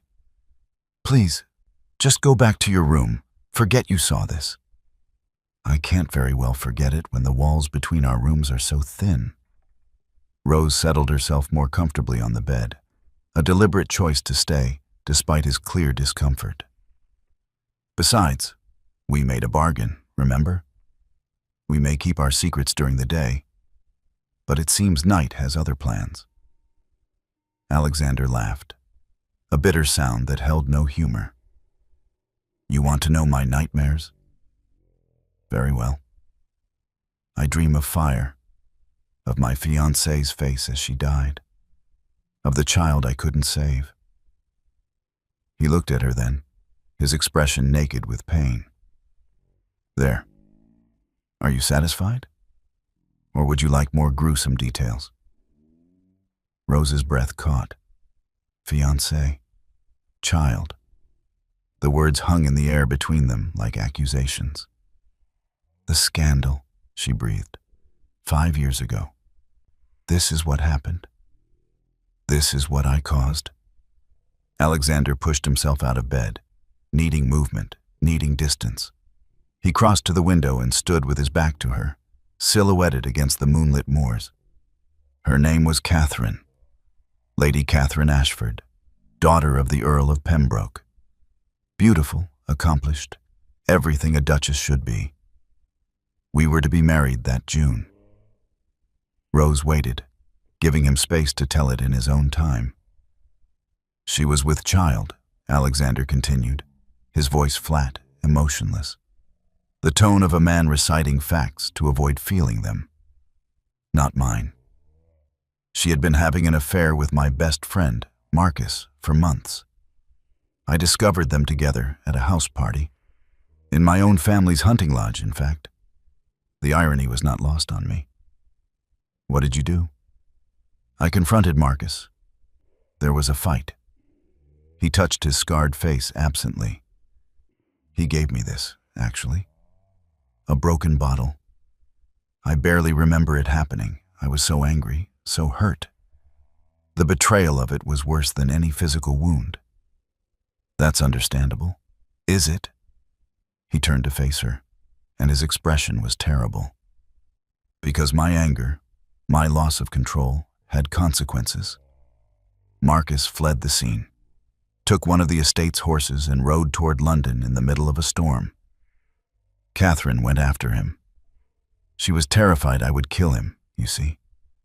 Terrified of what I might do in my rage." Rose felt ice forming in her stomach, could see where this story was leading. The bridge over the Blackwater was old, rotted. It should have been repaired years earlier, but I had been too busy with parliamentary matters to attend to estate maintenance. Alexander's hands clenched into fists. The horse balked. Catherine was thrown. The fall wouldn't have killed her. It was only 15 feet to the water. But she struck her head on the rocks. Alexander. They found her the next morning. She'd been dead for hours. The cold water, the injury, the shock, the physicians couldn't say which killed her first. But the child? His voice broke. The child died with her. An innocent life ended because of my temper. Rose stood and crossed to him, ignoring his defensive posture. It was an accident. An accident I caused. He laughed again, that awful bitter sound. Society was quick to agree. The Dark Duke, they called me. The monster who murdered his pregnant fiancée in a fit of jealous rage. Never mind that I never laid a hand on her. That she died fleeing her lover, not me. The narrative was too delicious to resist. That's why you left London. I was politely encouraged to depart. The Earl of Pembroke wanted blood, my blood. But even he couldn't challenge a duke directly. So instead, they whispered. They speculated. They turned me into a Gothic villain to frighten their children with. He looked at her, and his eyes were empty, and perhaps they were right to do so. Perhaps I am exactly the monster they think I am. You're not. Rose said it with conviction, thinking of the workshop, of the tenants he cared for, of the gentle way he had handled the old man. You made a mistake. You lost your temper in circumstances that would have broken most men. But you didn't kill Catherine, Alexander. Her choices killed her, and Marcus's choices, and simple, terrible luck. You're very certain of that, considering you've known me less than a week. I'm certain because I've seen what real monsters look like. Rose wrapped her arms around herself, suddenly cold despite the warmth of the room. Thomas seemed so perfect at first. Charming, attentive, everything a young woman could want in a husband. I thought myself lucky when he proposed. When did it change? The night I accepted. Rose's voice went distant, remembering. He kissed me, which was forward but not entirely inappropriate given our engagement. But when I tried to pull away, he wouldn't let me. He gripped my arms hard enough to leave bruises and told me I belonged to him now, that I would learn to be obedient. Alexander's jaw tightened, but he remained silent, letting her speak. I broke the engagement the next day. My father was furious. Thomas was wealthy, well-connected, exactly the sort of match we needed to restore our fortunes. But I couldn't marry a man who looked at me like I was property to be owned. She laughed shakily. Of course, that didn't stop Thomas. If anything, my rejection made him worse. He began appearing wherever I went, sending letters describing in detail what he would do to me once I was his wife, how he would correct my independent spirit. Did he hurt you? He tried. Once at a garden party, he cornered me in a gazebo, put his hands around my throat and told me he could kill me and no one would care because I was just a woman, just a thing to be possessed. Rose touched her neck unconsciously, remembering the pressure, the terror, the certainty that she was about to die. A gardener heard me struggling and intervened. Thomas claimed it was a lover's quarrel, and of course everyone believed him. That's when he started buying up your father's debts. Yes, Papa gambled away what little remained of our fortune. And Thomas bought every note, every obligation. He told me I could marry him willingly, or he would have my father thrown in debtor's prison and me declared his ward. Either way, he said, I would belong to him eventually. Her hands trembled, and she clasped them together to still them. So I ran. That night at Thornfield House, when he cornered me in the corridor, I knew it was my last chance. If he caught me, if he dragged me back to his townhouse, I would never escape. Alexander was silent for a long moment. Then he crossed to her and, moving with exquisite care, took her hands in his. He will never touch you again. I swear it on my life. You can't promise that. I can, and I do. His grip was gentle but unshakable. I may be a monster, Rose, but I am your monster now, and I protect what is mine. The possessiveness in those words should have frightened her, should have reminded her of Thomas's obsessive claims of ownership. But coming from Alexander, from this man who had given her keys to lock him out and promised her eventual freedom, it felt different. It felt safe. "We're quite a pair," she said, managing a tremulous smile. The Dark Duke and his desperate bride. Society would have a field day if they knew the truth. Society can go to hell. Alexander released her hands, but didn't step away.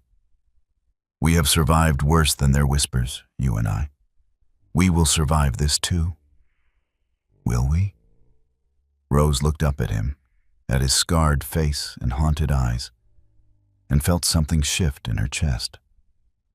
Not love, it was far too soon for that, but recognition. The understanding that comes from shared wounds, from knowing what it means to be broken and still standing.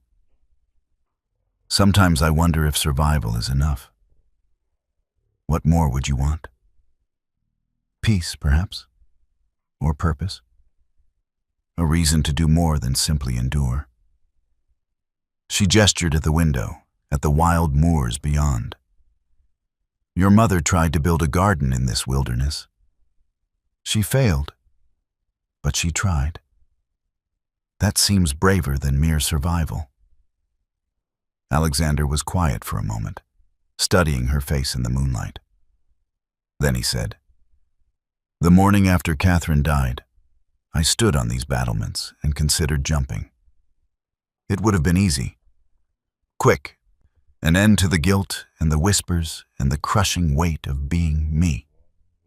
Rose's breath caught. "I didn't jump," he continued. "Not because I was brave, but because I was stubborn. I refused to give society the satisfaction of confirming their worst assumptions about me. So I survived. Day after day, year after year, I simply endured." He touched her face, a feather-light brush of fingers against her cheek. "But perhaps you're right. Perhaps endurance is not enough." "What changed?" "You did." His smile was small but genuine. "When you burst through my door, all fire and desperation, I saw something I had thought lost. The possibility of connection, of purpose beyond my own misery." He dropped his hand, suddenly uncertain. "I know our arrangement is one of convenience. I know you may never feel more for me than obligation. But Rose, you have given me something I thought impossible, a reason to try." Rose felt tears pricking at her eyes. "I don't know if I can be what you need. I'm broken too, Alexander. Thomas broke something in me, and I don't know if it can be repaired." "Then we'll be broken together." He offered his hand, not as a duke to a duchess, but as one wounded soul to another. No more pretense, no more perfect performances. Just two people trying to build something real from the wreckage of what came before. She took his hand, felt the warmth of his palm against hers, the calluses and scars that marked a life lived rather than merely observed. "No more secrets?" "I won't promise that. Some wounds are too raw to expose to light." His grip tightened. "But honesty, where we can manage it. Truth, when the lies become too heavy to carry. I can agree to that." They stood together in the moonlight, hands clasped, two broken people in a fortress on the edge of nowhere. Outside, an owl called across the moors, its cry lonely and wild. Inside, something that had been frozen began slowly to thaw. "You should sleep," Alexander said eventually. "The nightmares are usually one-time occurrences. I won't disturb you again tonight." "I don't mind being disturbed." Rose surprised herself with the words. "If you need someone to talk to, or simply someone to sit with you until the darkness passes, I'm here." His expression softened into something that might have been wonder. "I've been alone for so long, I'd forgotten what it felt like. To have someone care whether I lived or died." "Then let me remind you." She reached up and touched his scarred cheek, tracing the line of damage with gentle fingers. "You're not alone anymore, Alexander. Neither of us is." He leaned into her touch like a man starving for kindness, and Rose felt her heart crack open just a little.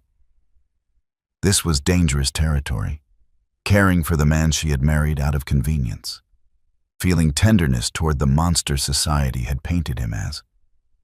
It complicated their arrangement, muddied the clean lines of their bargain. But standing here in the moonlight, with his scarred face cradled in her hand and his pain laid bare between them, Rose couldn't bring herself to regret it. "Stay," Alexander said softly. "Not for anything improper, just stay. I sleep better when I'm not alone." Rose nodded and let him lead her back to the bed. They lay down together on top of the covers, carefully not touching, but close enough to feel each other's warmth. Alexander's breathing gradually steadied, his body relaxing as sleep claimed him again. Rose watched the moonlight move across the ceiling and listened to the even rhythm of her husband's breath. She thought about gardens that refused to grow and people who refused to break. She thought about the difference between surviving and living, between endurance and hope.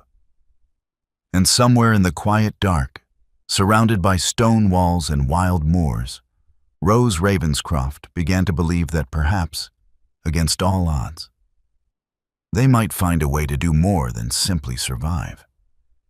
Perhaps they might even learn to flourish. 3 weeks of peace.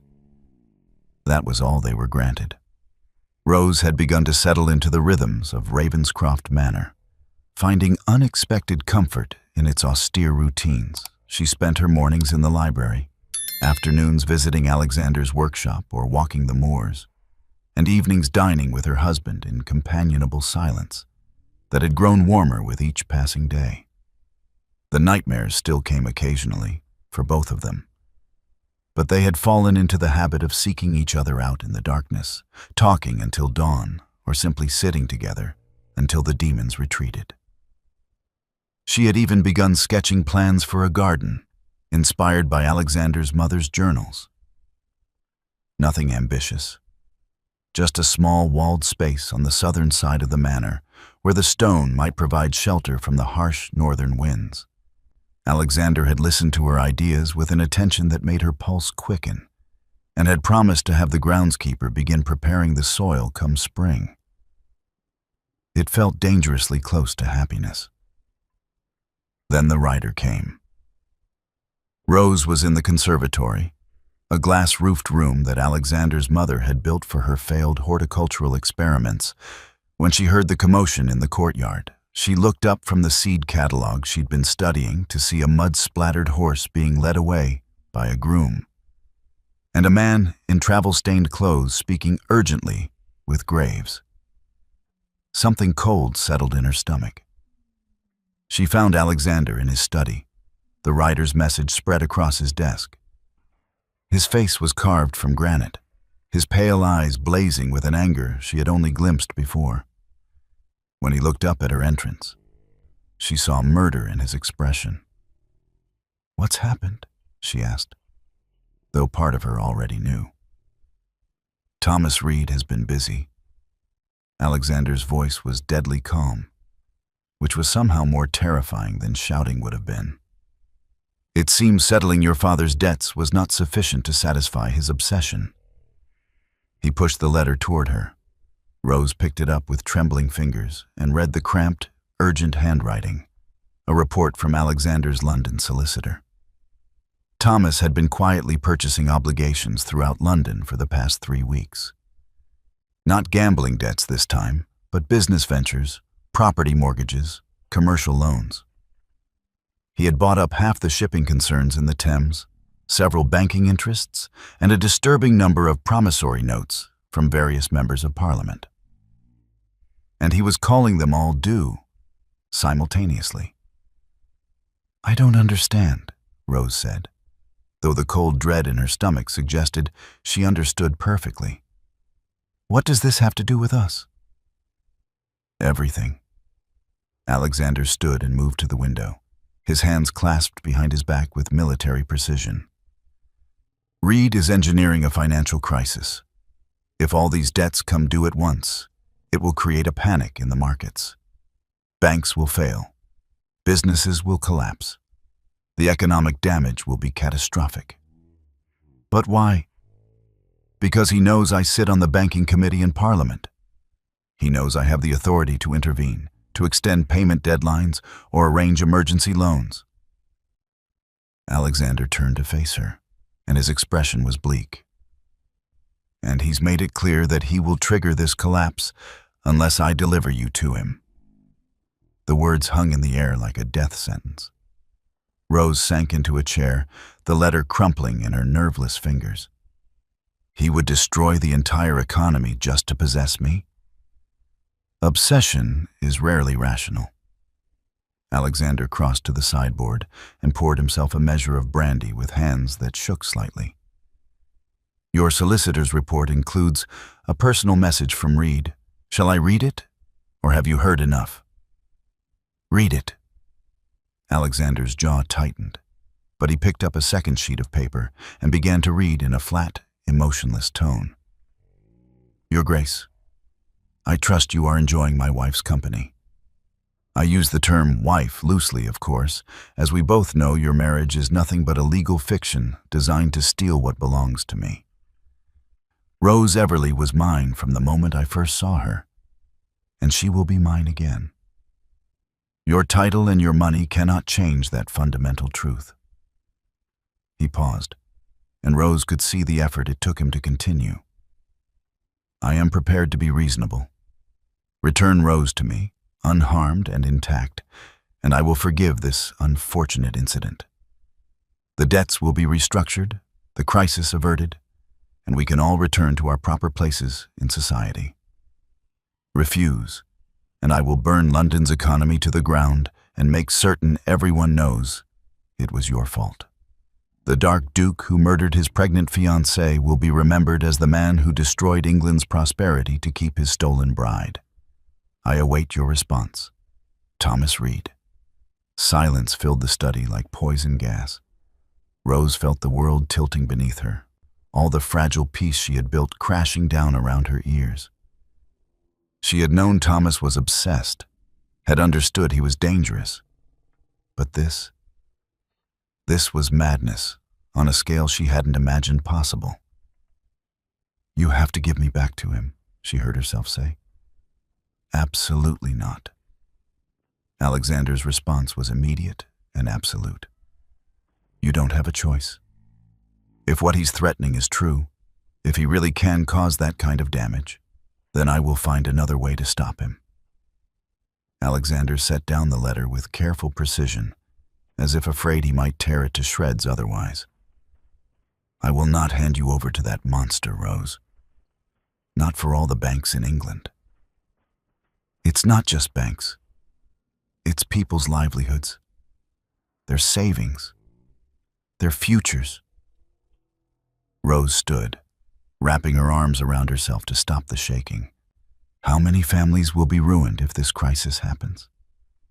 How many people will lose everything because I was too selfish to... "Stop!" Alexander crossed to her in 2 strides and gripped her shoulders, forcing her to meet his eyes. Listen to me very carefully. What Thomas Reed is doing is called extortion, and it is a crime. You are not responsible for his actions, no matter how he tries to twist the narrative. But I'm the cause. You are the excuse. There's a difference. His grip gentled, but remained firm. If it wasn't you, Reed would find some other lever to pull, some other way to feed his need for power and control. Men like him always do.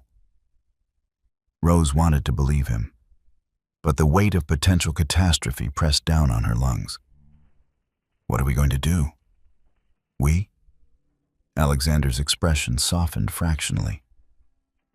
You're asking what we will do, not what I should do with you? We're in this together, aren't we? That's what you said. We're broken together, building something from the wreckage. She managed a tremulous smile.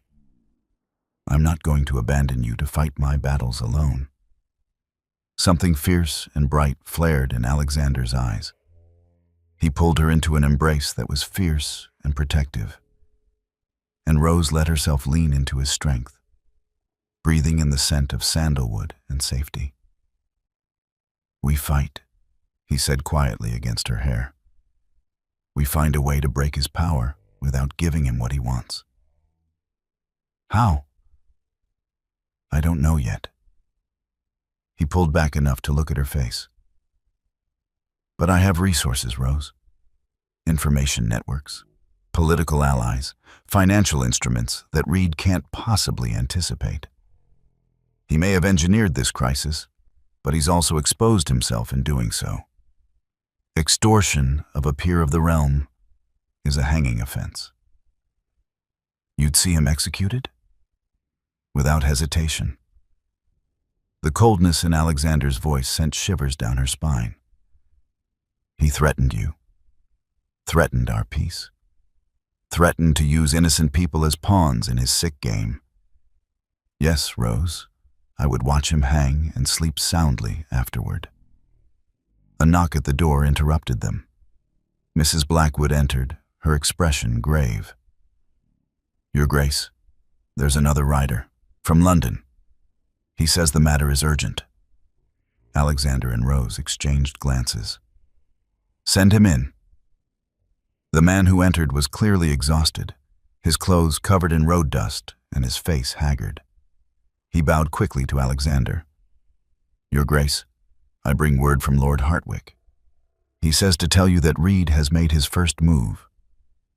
The Bank of Threadneedle collapsed this morning. There's panic in the exchange. Rose felt the blood drain from her face. It had already begun. Alexander's expression remained calm, but she could see the fury simmering beneath his control. How bad? Bad enough that Parliament is being recalled for an emergency session. They're demanding your presence, Your Grace. The Prime Minister himself has requested you return to London immediately to help stabilize the situation. Of course he has. Alexander's laugh was bitter. Tell Lord Hartwick I will depart within the hour. And send word to my solicitors. I want every piece of information they can find about Thomas Reed's financial dealings. Every debt, every investment, every questionable transaction. Someone that aggressive has made mistakes. We will find them. The messenger bowed and departed, leaving Alexander and Rose alone once more. You're going to London, Rose said. It wasn't a question. I have to. If I don't, Reed will use my absence as proof that I care more about keeping you than about England's welfare. The narrative will destroy any chance we have of fighting him legally. Alexander ran a hand through his dark hair, frustration evident in every line of his body. But I won't leave you unprotected. Mrs. Blackwood and the household staff are loyal, and I'll leave armed guards. I'm coming with you. Absolutely not. London is exactly where Reed wants you. It's too dangerous. Everywhere is dangerous as long as Thomas is free. Rose straightened her spine, calling up the steel that had seen her through the worst of her father's decline and Thomas's persecution. You said we were in this together. You said we would fight. I can't fight from Ravenscroft while you face him alone. Rose, he's obsessed with possessing me, Alexander. That means I'm the one weapon we have that he can't plan for. His entire strategy depends on you being willing to sacrifice anything to keep me safe. What if we turn that against him? Alexander stared at her, and she could see his mind working, calculating possibilities and risks. What are you suggesting? I'm suggesting we give him what he thinks he wants. Let him believe he's won, that you're willing to negotiate my return. Draw him out into the open, where his crimes can be witnessed and documented. Rose's hands clenched into fists. Thomas is arrogant. He believes he's untouchable because he's always been able to manipulate the system. But he's never faced someone with your resources and your willingness to destroy him.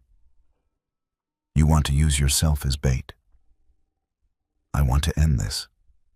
Not just for us, but for every woman who might cross his path in the future. If we let him win now, he'll know he can use this tactic again. He'll find another victim, ruin another life. Rose moved closer to Alexander, willing him to understand. I spent months being afraid of him. I won't spend the rest of my life looking over my shoulder, waiting for him to strike again. Alexander was silent for a long moment, studying her face with an intensity that made her breath catch. Then he cupped her cheek in his palm, his touch gentle despite the violence simmering in his eyes. You are the bravest person I have ever met, he said softly, and also possibly the most reckless. I learned from the best. She covered his hand with her own. Will you let me fight beside you? I don't think I could stop you if I tried. He leaned his forehead against hers, a gesture of intimacy that sent warmth flooding through her chest. But we do this carefully, methodically. No heroics, no unnecessary risks.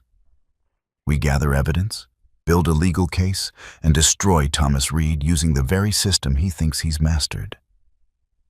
And if the legal route doesn't work? Alexander's smile was dark and dangerous. Then we'll resort to less civilized methods. I may have left London society, but I never left behind my connections to people who operate outside its boundaries. Reed thinks he's the only one willing to play dirty. He's about to discover how wrong he is. A thrill of something that might have been fear or excitement ran down Rose's spine. This was the man society had called a monster, calculating, ruthless, willing to do whatever was necessary to protect what was his. She should have been terrified. Instead, she felt safer than she had in months. When do we leave? She asked. Within the hour. Pack light, we'll travel fast and arrive before Reed expects us. The element of surprise is one of the few advantages we have. Alexander pulled away reluctantly, already shifting into the role of strategist and commander. I'll send word ahead to have the London house prepared and to summon my contacts. We'll need allies in Parliament, witnesses to Reed's extortion, and preferably a magistrate willing to move quickly once we have sufficient evidence. Rose nodded and turned to go, but Alexander caught her wrist, pulling her back. Rose, he said, his voice rough with emotion he rarely showed. If at any point this becomes too dangerous, if Reed gets closer than I can tolerate, I want your word that you'll run. Mrs. Blackwood has instructions to take you to my estate in Scotland if necessary. It's even more remote than Ravenscroft, and Reed would never find you there. I'm not running. Your word, Rose. His grip tightened. I can face Reed's financial manipulations and his threats to my reputation. What I cannot face is the thought of him putting his hands on you. Promise me you'll run if it comes to that."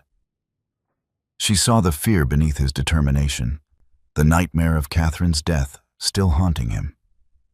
He had already lost one woman to his own actions, however indirectly. The thought of losing another was unbearable to him. "I promise," she said softly, "but only if you promise the same. If this goes badly, if Reed finds a way to destroy you, you have to let me go. Don't sacrifice yourself trying to save me." "That's not a promise I can make." "Then we're at an impasse." Rose managed to smile despite the fear curling in her stomach. "I suppose we'll just have to make sure we both survive." Alexander laughed, a genuine sound that eased some of the tension crackling between them. "You drive a hard bargain, Duchess." "I learned that from you too." They prepared for departure in a flurry of organized chaos. Rose packed the essentials while Annie fluttered around, trying to include every gown and accessory. Alexander met with Mrs. Blackwood and the estate managers, leaving detailed instructions and contingency plans. Horses were readied, guards assembled, weapons checked and loaded. As Rose descended the main stairs, her traveling cloak fastened and her resolve firm, she caught sight of Alexander waiting in the entrance hall. He was dressed for travel in dark, practical clothing, but he wore his authority like armor. This was the Duke of Ravenscroft in full command, and she understood suddenly why society had feared him. He was magnificent. "Ready?" he asked, offering his arm. "Ready?" she confirmed, taking it. They stepped out into the courtyard where their carriage waited, black and imposing, with armed outriders already mounted. The sky above Ravenscroft was heavy with clouds, and the wind carried the scent of approaching rain. Rose looked back at the fortress that had become her sanctuary, at the moors stretching wild and free beyond its walls. 3 weeks ago, she had felt like a prisoner here. Now, leaving felt like abandoning safety for the storm. But sometimes, she thought as Alexander helped her into the carriage, the only way through the storm was directly into its heart. "To London," Alexander told the driver, "and don't spare the horses." The carriage lurched into motion, carrying them south toward the city, toward Thomas Reed's trap, toward a confrontation that would determine not just their future, but the fate of countless others caught in the web of one man's obsession. Rose settled into her seat and met Alexander's eyes across the confined space. In them, she saw determination, fury, and something else. Something that looked dangerously like devotion. "Whatever happens," she said, "we face it together." "Together," Alexander agreed, and took her hand in his. The carriage rolled on through the gathering dusk, carrying them toward London and the reckoning that awaited. The journey to London took 3 days of relentless travel, stopping only to change horses and snatch a few hours of fitful sleep at coaching inns along the way. Alexander spent most of the journey reviewing documents his network of informants had sent ahead. Detailed accounts of Thomas Reed's financial manipulations, witness statements from creditors he had strong-armed, and a disturbing collection of letters he had written to various women over the years. "He's done this before," Alexander said grimly on the second day, passing Rose a bundle of correspondence. "Not on this scale, but the pattern is identical. He fixates on a woman, pursues her relentlessly, and when she refuses him, he finds ways to destroy her reputation or her family's standing." Rose read through the letters with growing horror. 3 different women, all from respectable families, all driven to desperate measures to escape Thomas's attention. One had fled to the continent. Another had married a man 40 years her senior to gain his protection. The third had simply disappeared from society entirely, and no one seemed to know what had become of her. "Why has no one stopped him?" she asked, her voice tight with anger. "Because he's careful. He never leaves evidence that could be used in court, and his victims are always too frightened or too ashamed to speak publicly." Alexander's expression was carved from ice. "But he made a mistake this time. He went after you, and in doing so, he went after me. I don't have the same limitations as a terrified young woman with no resources." They arrived in London just after dawn on the third day, the city emerging from morning mist like something from a fever dream. The streets were already crowded despite the early hour, crowds gathering outside the Bank of England, newsboys shouting headlines about the financial crisis, and an atmosphere of barely controlled panic that made Rose's skin prickle. Alexander's London townhouse was a haven of quiet efficiency in the midst of the chaos. Servants moved with practiced silence, and within minutes of their arrival, Rose found herself in a drawing room with tea and a bath being prepared upstairs.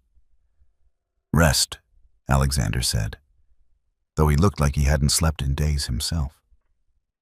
"I need to go to Parliament and assess the damage. I'll have guards posted at every entrance, and you're not to leave the house for any reason. Understood? I'm not a child to be ordered about. No, you're my wife, and you're the target of a dangerous man's obsession." His tone softened. "Please, Rose, give me this peace of mind. I can't fight Reed effectively if I'm constantly worried about your safety." She relented, recognizing the fear beneath his commanding tone. "Go. Do what you need to do. I'll be here when you return." He kissed her forehead, a gesture that had become habitual over the past weeks, and departed in a swirl of dark coat and grim determination. Rose spent the day in restless anxiety, pacing the drawing room and trying to distract herself with books that couldn't hold her attention. Mrs. Hartwell, the London housekeeper, brought her meals she couldn't eat and newspapers she read with mounting dread. The financial crisis was worse than she'd imagined. The Bank of Threadneedle's collapse had triggered a cascade of failures, and fortunes built over generations were evaporating like morning dew. All because of her. No, she reminded herself firmly. Because of Thomas. Because of his obsession and his willingness to hurt innocents to satisfy his need for control. But the guilt still gnawed at her. Alexander returned well after dark, his face haggard and his shoulders tight with tension. He found Rose in the library, curled in a chair by the fire with one of his mother's garden journals open but unread in her lap. "How bad?" she asked without preamble.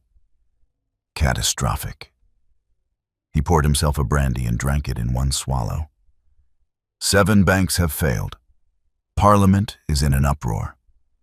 The Prime Minister is demanding action, and the opposition is using the crisis to call for investigations into everyone's financial dealings.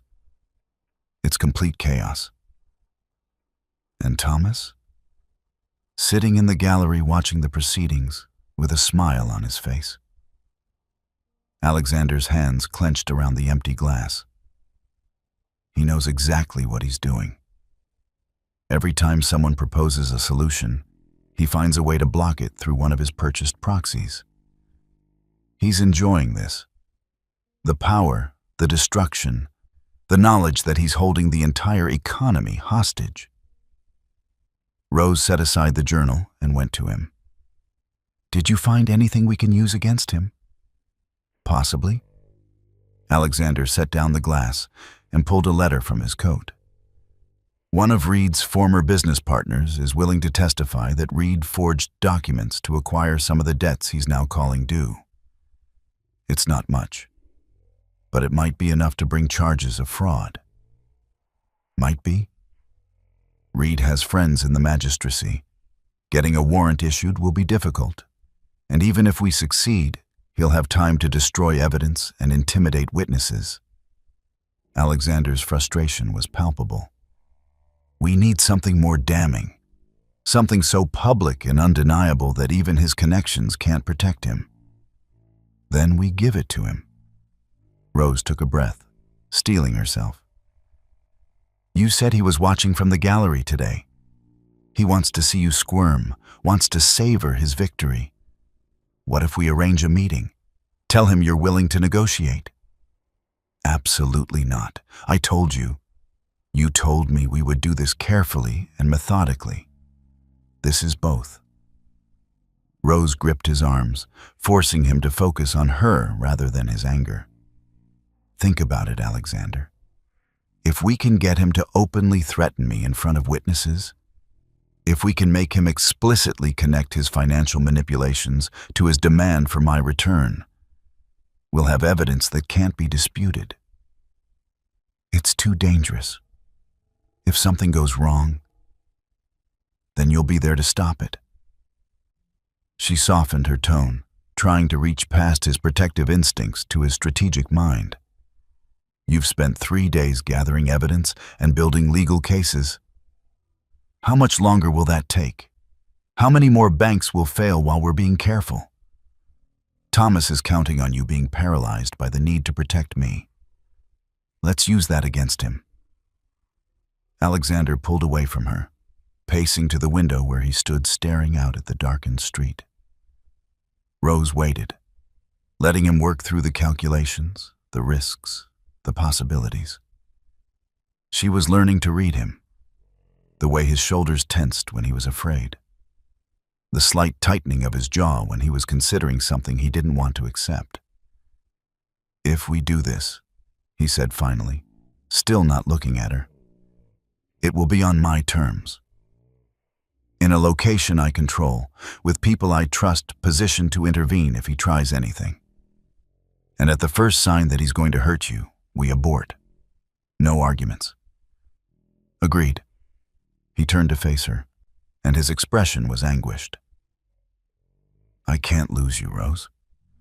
I know that wasn't part of our bargain. I know we agreed this was temporary. But the truth is, he stopped, seeming to struggle with words. The truth is that somewhere between Ravenscroft's battlements and your mad plan to use yourself as bait, I fell in love with you. The words hung in the air between them, impossible and inevitable all at once. Rose felt her heart stutter in her chest. Alexander, I don't expect you to return the feeling. I know I'm not what you would have chosen for yourself, a scarred recluse with a violent past and enough nightmares to populate a Gothic novel. But you should know, before we walk into whatever trap Reed has prepared, that I would burn the world to keep you safe. That's not the arrangement we made, I realize. It's not what you signed on for, but it's the truth.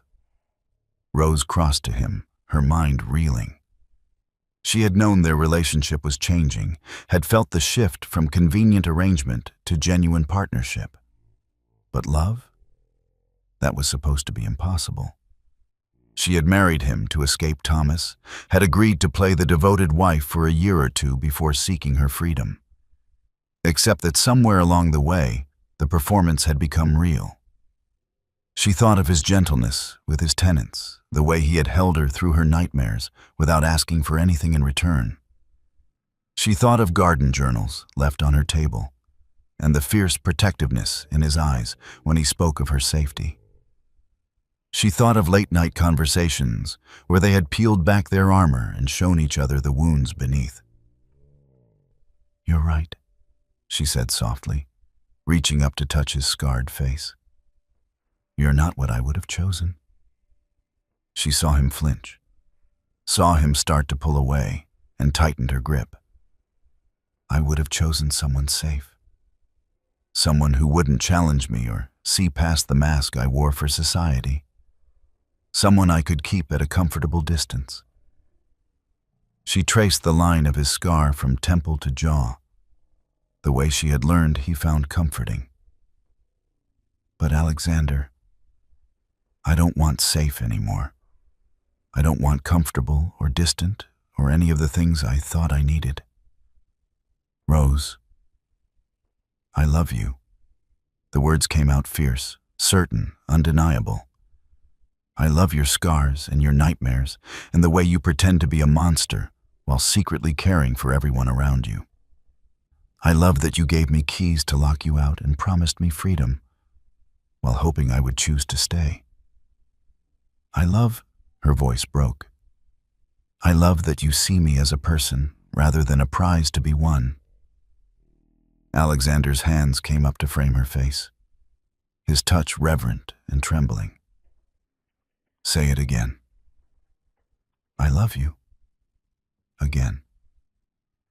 I love you, Alexander Ravenscroft. I love you, and I'm terrified of what that means, and I wouldn't change it for anything. He kissed her then, and it was nothing like the chaste touches they had exchanged before. This was desperate and hungry.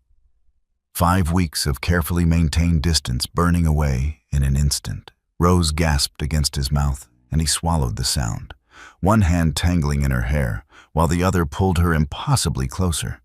She had been kissed before, by Thomas, in those early days when she had still believed his charm was genuine.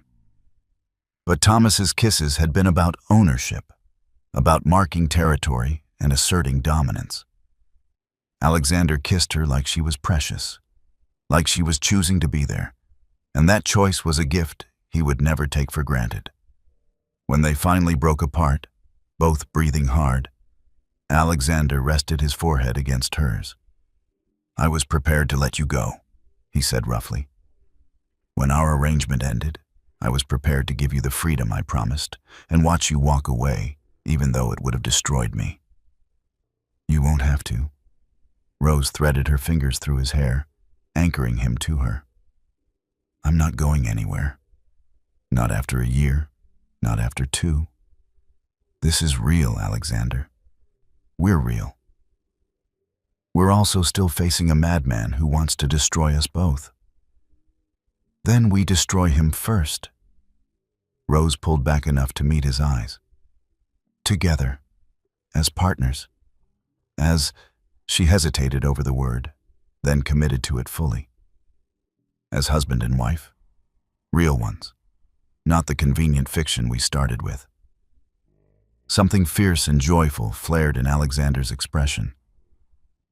I love you, he said again, like he was testing the words, learning their shape. God help me, Rose. I love you so much it terrifies me.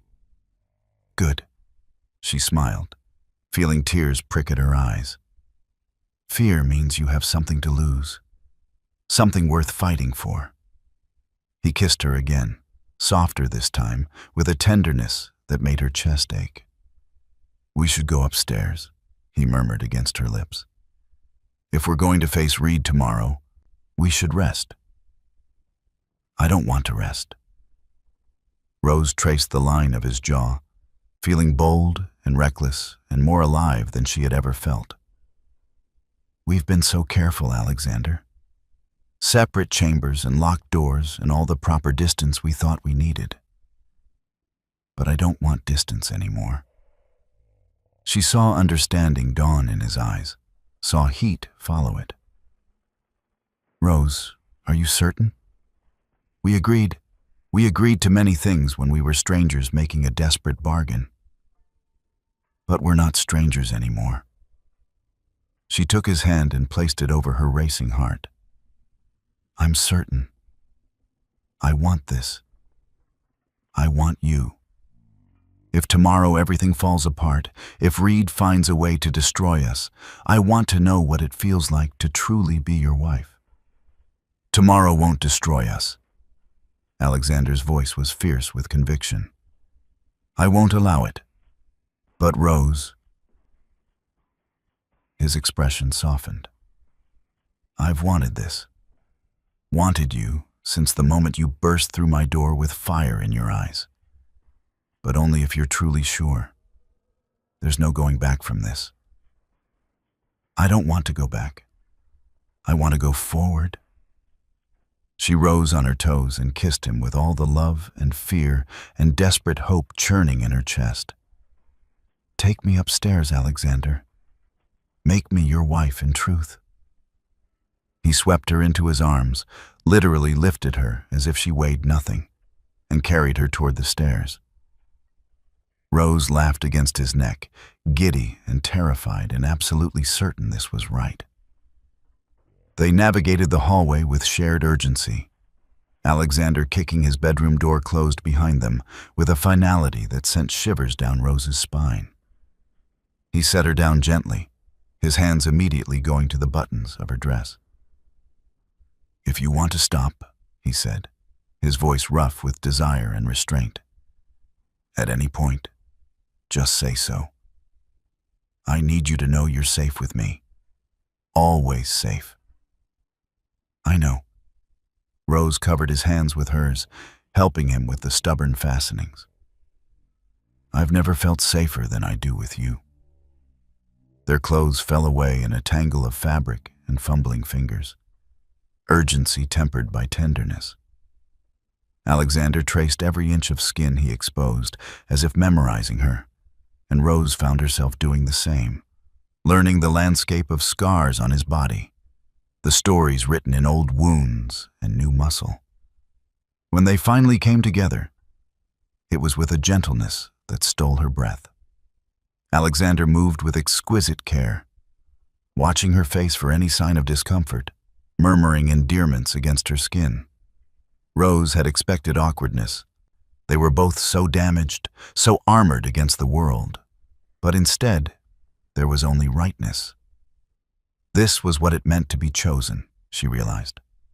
Not possessed or owned, but truly chosen. To have someone see all of you, the scars and the strength, the fear and the fire, and love you not despite those things, but because of them. "I love you," she whispered as they moved together, finding a rhythm that was uniquely theirs. "I love you. I love you." Alexander captured her mouth, swallowing her words and giving them back, transformed. They built towards something incandescent together, and when they finally tumbled over that edge, it was hand in hand, neither one alone. Afterwards, they lay tangled in sheets that smelled of sandalwood and safety. Rose's head pillowed on Alexander's scarred chest, his heartbeat steady beneath her ear. "No annulment," he said softly, his fingers tracing lazy patterns on her bare shoulder. "No eventual freedom. I'm keeping you, Rose Ravenscroft, if you'll let me." "I'm keeping you too." She pressed a kiss to his chest, right over his heart. "We're quite selfish that way." He laughed, the sound rumbling through his chest. "Society will be so disappointed. They were hoping for a dramatic dissolution, I'm sure." "Society can go hang." Rose propped herself up on one elbow to look at him. "We'll give them something better to talk about. A love story instead of a scandal. The Dark Duke and his brave Duchess defying the odds. We haven't defied them yet. Reed is still out there, still dangerous. But we'll face him together." Rose touched his face, tracing the familiar scar. "And when we win, because we will win, Alexander, we'll come back here and start planning that garden for real. Your mother would have liked that, I think. She would have loved you." Alexander caught her hand and kissed her palm. "My fierce, brave, impossible wife." "Your real wife," Rose corrected. "In every way that matters." "In every way that matters," he agreed. They lay together as the fire burned low and London slept uneasily beyond the windows. Two people who had been broken separately learning what it meant to be whole together. Tomorrow would bring confrontation and danger. But tonight was theirs alone. And for the first time since her desperate flight through Thornfield House's corridors, Rose felt something she had thought lost forever. Hope. The meeting was arranged for noon at the Ravenscroft townhouse. in the formal drawing room where witnesses could be positioned discreetly and escape routes secured. Alexander had spent the morning ensuring every detail was perfect. Magistrates hidden in adjacent rooms, court reporters positioned to document every word, and his most trusted men stationed at strategic points throughout the house. Rose dressed carefully in a gown of deep blue that brought out the steel in her eyes, her hair arranged in a style that was both elegant and severe. She looked every inch a duchess, armored in silk and sapphires, her wedding ring heavy on her finger. "You don't have to do this," Alexander said for the 10th time as they waited in his study for Thomas's arrival. "We can still find another way. We've been through this." Rose adjusted his cravat, a wifely gesture that still made his breath catch. "This is the fastest way to end it. The cleanest way. There's nothing clean about putting you in the same room as that monster." She kissed him softly, a promise and a reassurance. "I have my own monster to protect me, a far better one than Thomas could ever aspire to be." A knock at the door interrupted them. Graves entered, his expression carefully neutral. "Your Grace, Mr. Reed has arrived. He's brought company." Alexander's jaw tightened. "How many?" "A magistrate, sir, and what appears to be a constable. They're demanding entry under legal authority." Rose felt ice settle in her stomach. This wasn't the private negotiation they had planned. Thomas had brought the law itself to their door. "It's a power play," Alexander said grimly. "He's trying to force our hand. Make it look like we're the ones breaking the law by keeping you here." He turned to Graves. "Show them to the drawing room, and make sure our witnesses are ready." They descended the stairs together, Rose's hand tucked into the crook of Alexander's arm. She could feel the tension radiating from him, barely contained fury wrapped in aristocratic composure. As they approached the drawing room, she heard Thomas's voice, smooth, confident. The voice of a man who believed he had already won. Extraordinary circumstances require extraordinary measures. I'm sure once the Duke understands the legal ramifications of harboring another man's intended wife. Alexander pushed open the door, and the conversation died. Thomas stood in the center of the room, dressed impeccably in gray morning wear, his handsome face arranged in an expression of concerned righteousness. Beside him stood a portly magistrate, Rose, recognized as Sir Edmund Crawley, a man known for his conservative views and his susceptibility to bribes. A nervous-looking constable hovered near the door, clearly uncomfortable with whatever he'd been dragged into. "Reed," Alexander said coldly, "I don't recall inviting you to my home." "Your Grace." Thomas executed a bow that managed to be both correct and mocking. "I apologize for the intrusion, but I'm afraid circumstances have forced my hand. You see, I've become aware that you're holding Miss Everly against her will." "The Duchess of Ravenscroft," Alexander interrupted. "My wife. And I can assure you, she's here entirely of her own volition." Thomas's smile didn't waver. "Ah, yes. The hasty marriage, conducted with such unseemly speed that one has to wonder about the lady's state of mind when she consented. Sir Edmund has agreed to investigate the matter, haven't you, Sir Edmund?" The magistrate cleared his throat. "Indeed. Mr. Reed has presented compelling evidence that the marriage may have been contracted under duress. If that's the case, it could be annulled.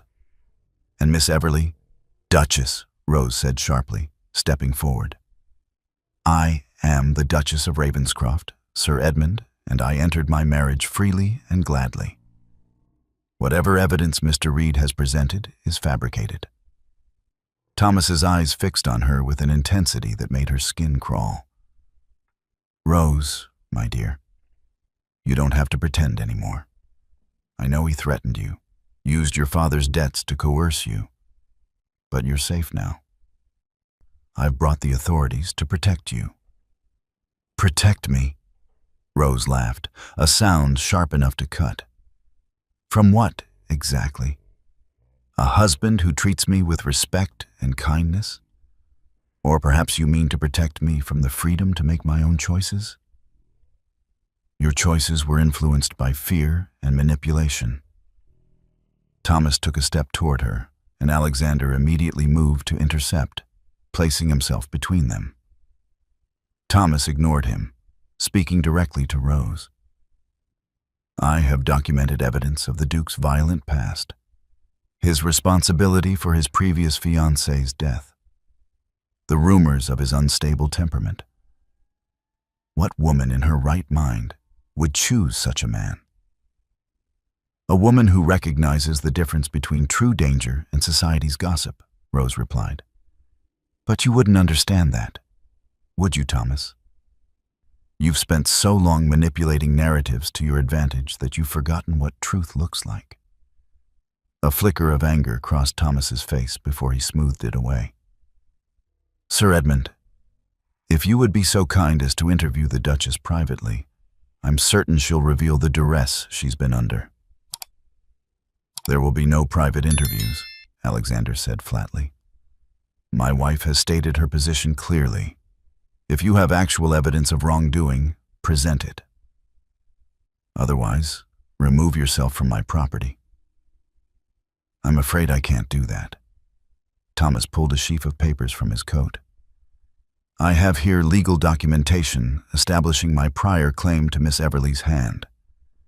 Her father signed a betrothal contract before his relocation to Bath, a contract that predates your marriage and takes precedence under law." Rose felt the blood drain from her face. "That's impossible. I broke our engagement months ago." "You attempted to break it. But a woman cannot unilaterally dissolve a legally binding contract without her father's consent.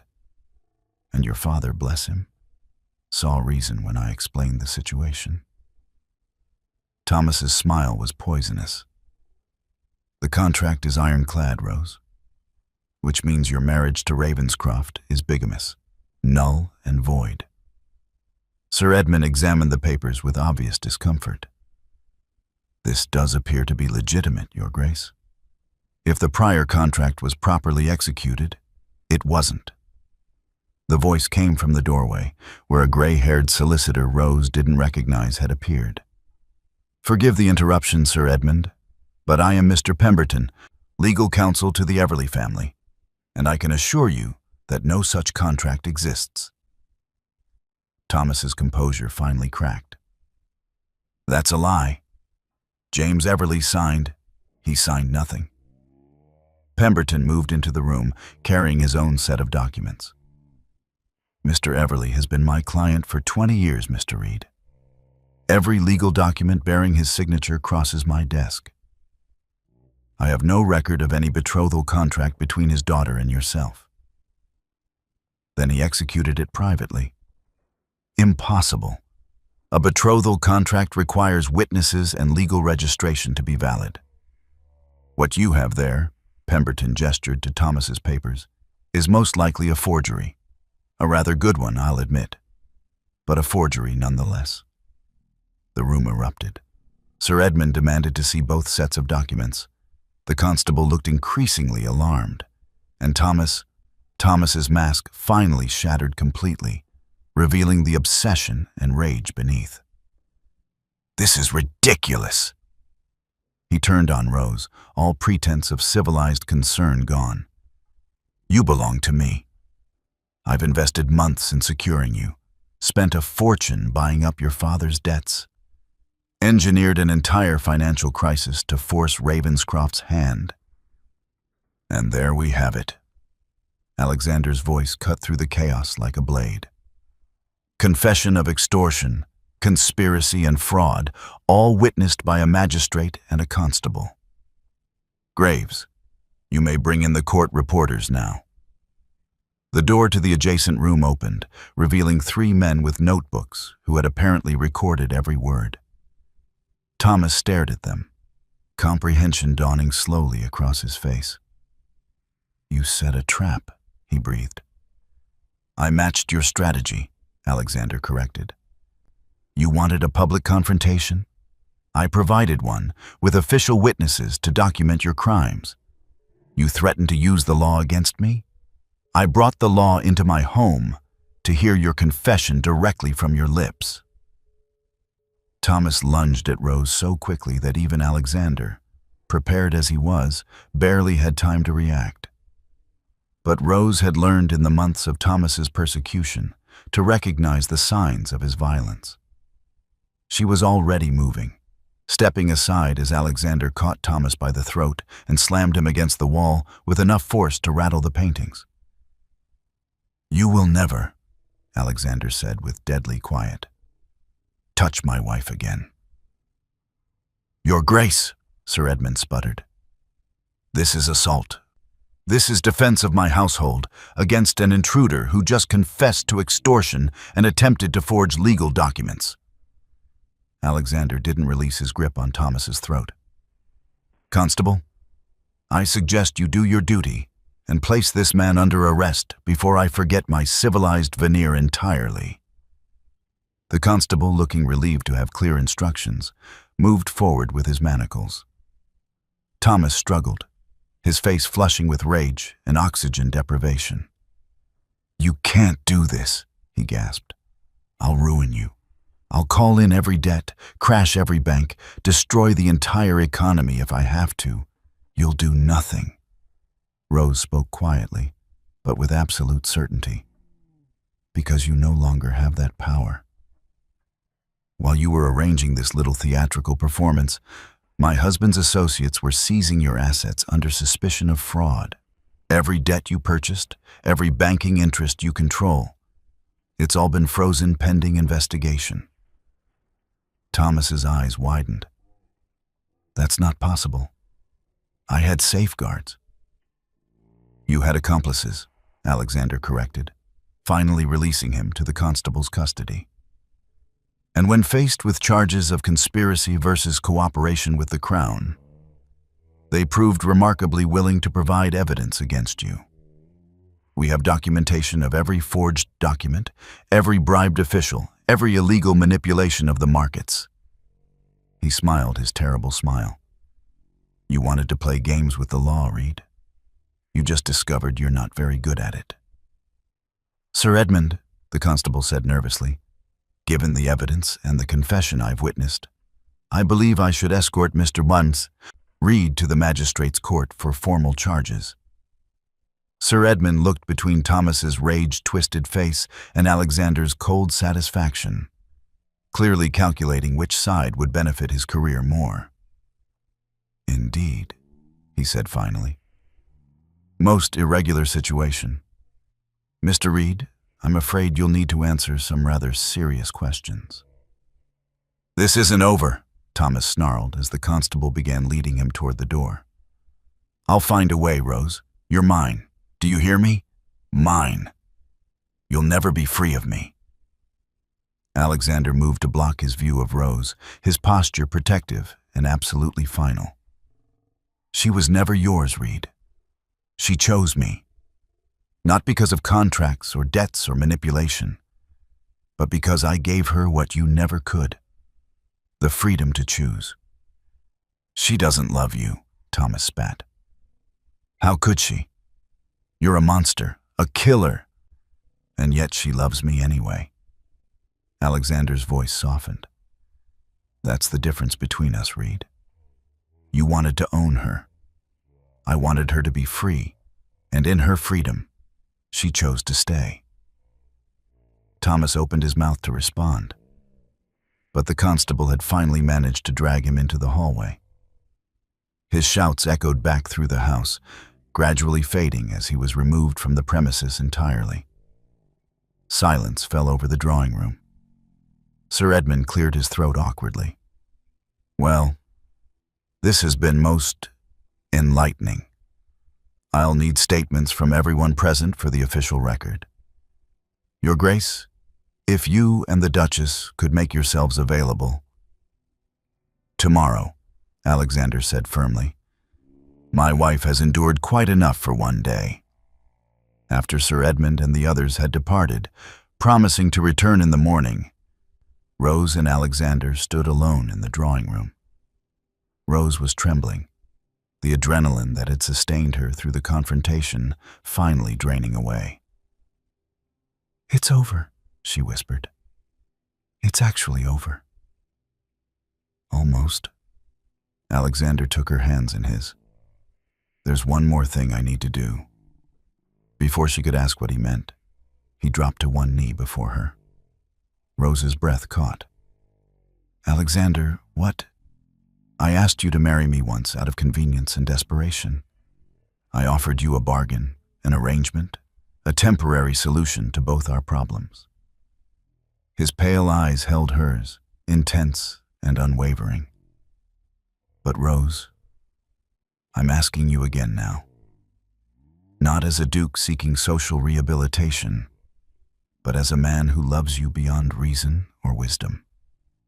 Will you marry me? Not in law, that's already done, but in truth, in your heart. Will you choose me, freely and without coercion, knowing all my flaws and scars and the darkness I carry?" Tears spilled down Rose's cheeks. "You already know my answer. Say it anyway.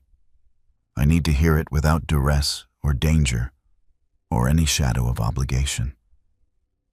Rose dropped to her knees before him, bringing them face to face, equal and chosen.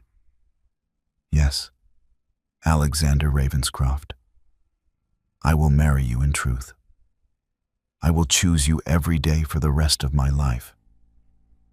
I will love your scars and your strength, your darkness and your light. I will stand beside you, not because any contract demands it, but because there is nowhere else I would rather be." He kissed her then, deep and thorough, pouring 5 years of loneliness and 3 weeks of desperate love into the touch. When they finally broke apart, both were crying, both were laughing. Both were whole in a way neither had been alone. "I love you," he whispered against her lips. "My brave, brilliant, impossible Duchess." "I love you," she answered. "My dark, devoted, wonderful Duke." They rose together and walked to the window, looking out over London, where the financial crisis was already beginning to stabilize now that Thomas's manipulations had been exposed. The city would recover, as it always did. The banks would rebuild. Life would continue. And in Ravenscroft Manor's southern courtyard, come spring, a garden would begin to grow in soil that had defeated every previous attempt. Not because the conditions had changed, but because two people who had learned to flourish in harsh circumstances would tend it together. "What happens now?" Rose asked, leaning into Alexander's embrace. "Now we live," he said simply. "We return to Ravenscroft. We plant your garden. We build a life that's ours alone. And perhaps—" He turned her to face him, hope and uncertainty warring in his expression. "Perhaps we reconsider our stance on heirs. If you wanted. If you were willing to risk bringing a child into this world with me." Rose's hand went to her stomach, where new life might already be growing from their night of passion. "I think," she said softly, "that any child raised by the Dark Duke and his Duchess would be extraordinary, fierce and kind, and absolutely unstoppable. Like their mother. Like both their parents." They stood together as afternoon light gilded the London rooftops. Two broken people who had found in each other not healing. Some wounds ran too deep for that. But acceptance. The understanding that scars didn't make you less, that darkness could coexist with love, that sometimes the greatest strength came from admitting you needed someone else. Thomas Reed would face trial for his crimes. Society would gossip and speculate. The financial markets would eventually stabilize. But none of that mattered as much as this moment, this choice, this love that had grown in the most unlikely of places. Rose had fled through Thornfield House's corridors, seeking any sanctuary she could find. She had burst through a door expecting nothing but temporary refuge. Instead, she had found forever. And Alexander, who had hidden himself away in northern isolation, believing he deserved nothing but solitude and penance, had opened that door to discover that redemption had been waiting all along. Not in forgiveness from society or absolution for past mistakes, but in the fierce love of a woman who saw his scars and called them beautiful, who looked at the monster and found a man, who chose him freely and completely, and in doing so, gave them both the greatest gift of all, the freedom to love and be loved in return. My lovely family, if you made it this far, you just spent over an hour with Rose and Alexander. You laughed with them, cried with them, and celebrated their happy ending. All I ask in return is 3 simple things. Subscribe so you never miss the next epic love story. Like this video so YouTube knows you want more content like this. And share it. Tag a friend who loves romance, post it to your book club, send it to your romance reading group chat. Someone in your life needs this story today. Don't let them miss out because you were too busy to share. These stories live or die by your support. And tell me in the comments section your favorite part of the story. I want to know which scene made your heart race the fastest. Was it the dramatic door scene when Rose burst into Alexander's study and he claimed her as his betrothed to save her from Thomas? Or the part where they both revealed their deepest traumas and found healing in each other's honesty? Or the part where they finally confessed their real feelings had grown far beyond their convenient arrangement? Or was it the final confrontation when Alexander brought Thomas to justice and then knelt before Rose with a true proposal? Or was it something else entirely? Tell me in the comments section. Are you Team Alexander or Team Rose? I will love to know. So please, if you enjoyed Rose and Alexander's journey from desperate strangers to soulmates, show me right now. I need to know you're still here. At the end of this video, you'll see a suggestion for another powerful story from our channel. Click it and let yourself be surprised by even more unforgettable emotions with love. The Victorian Royal Stories team.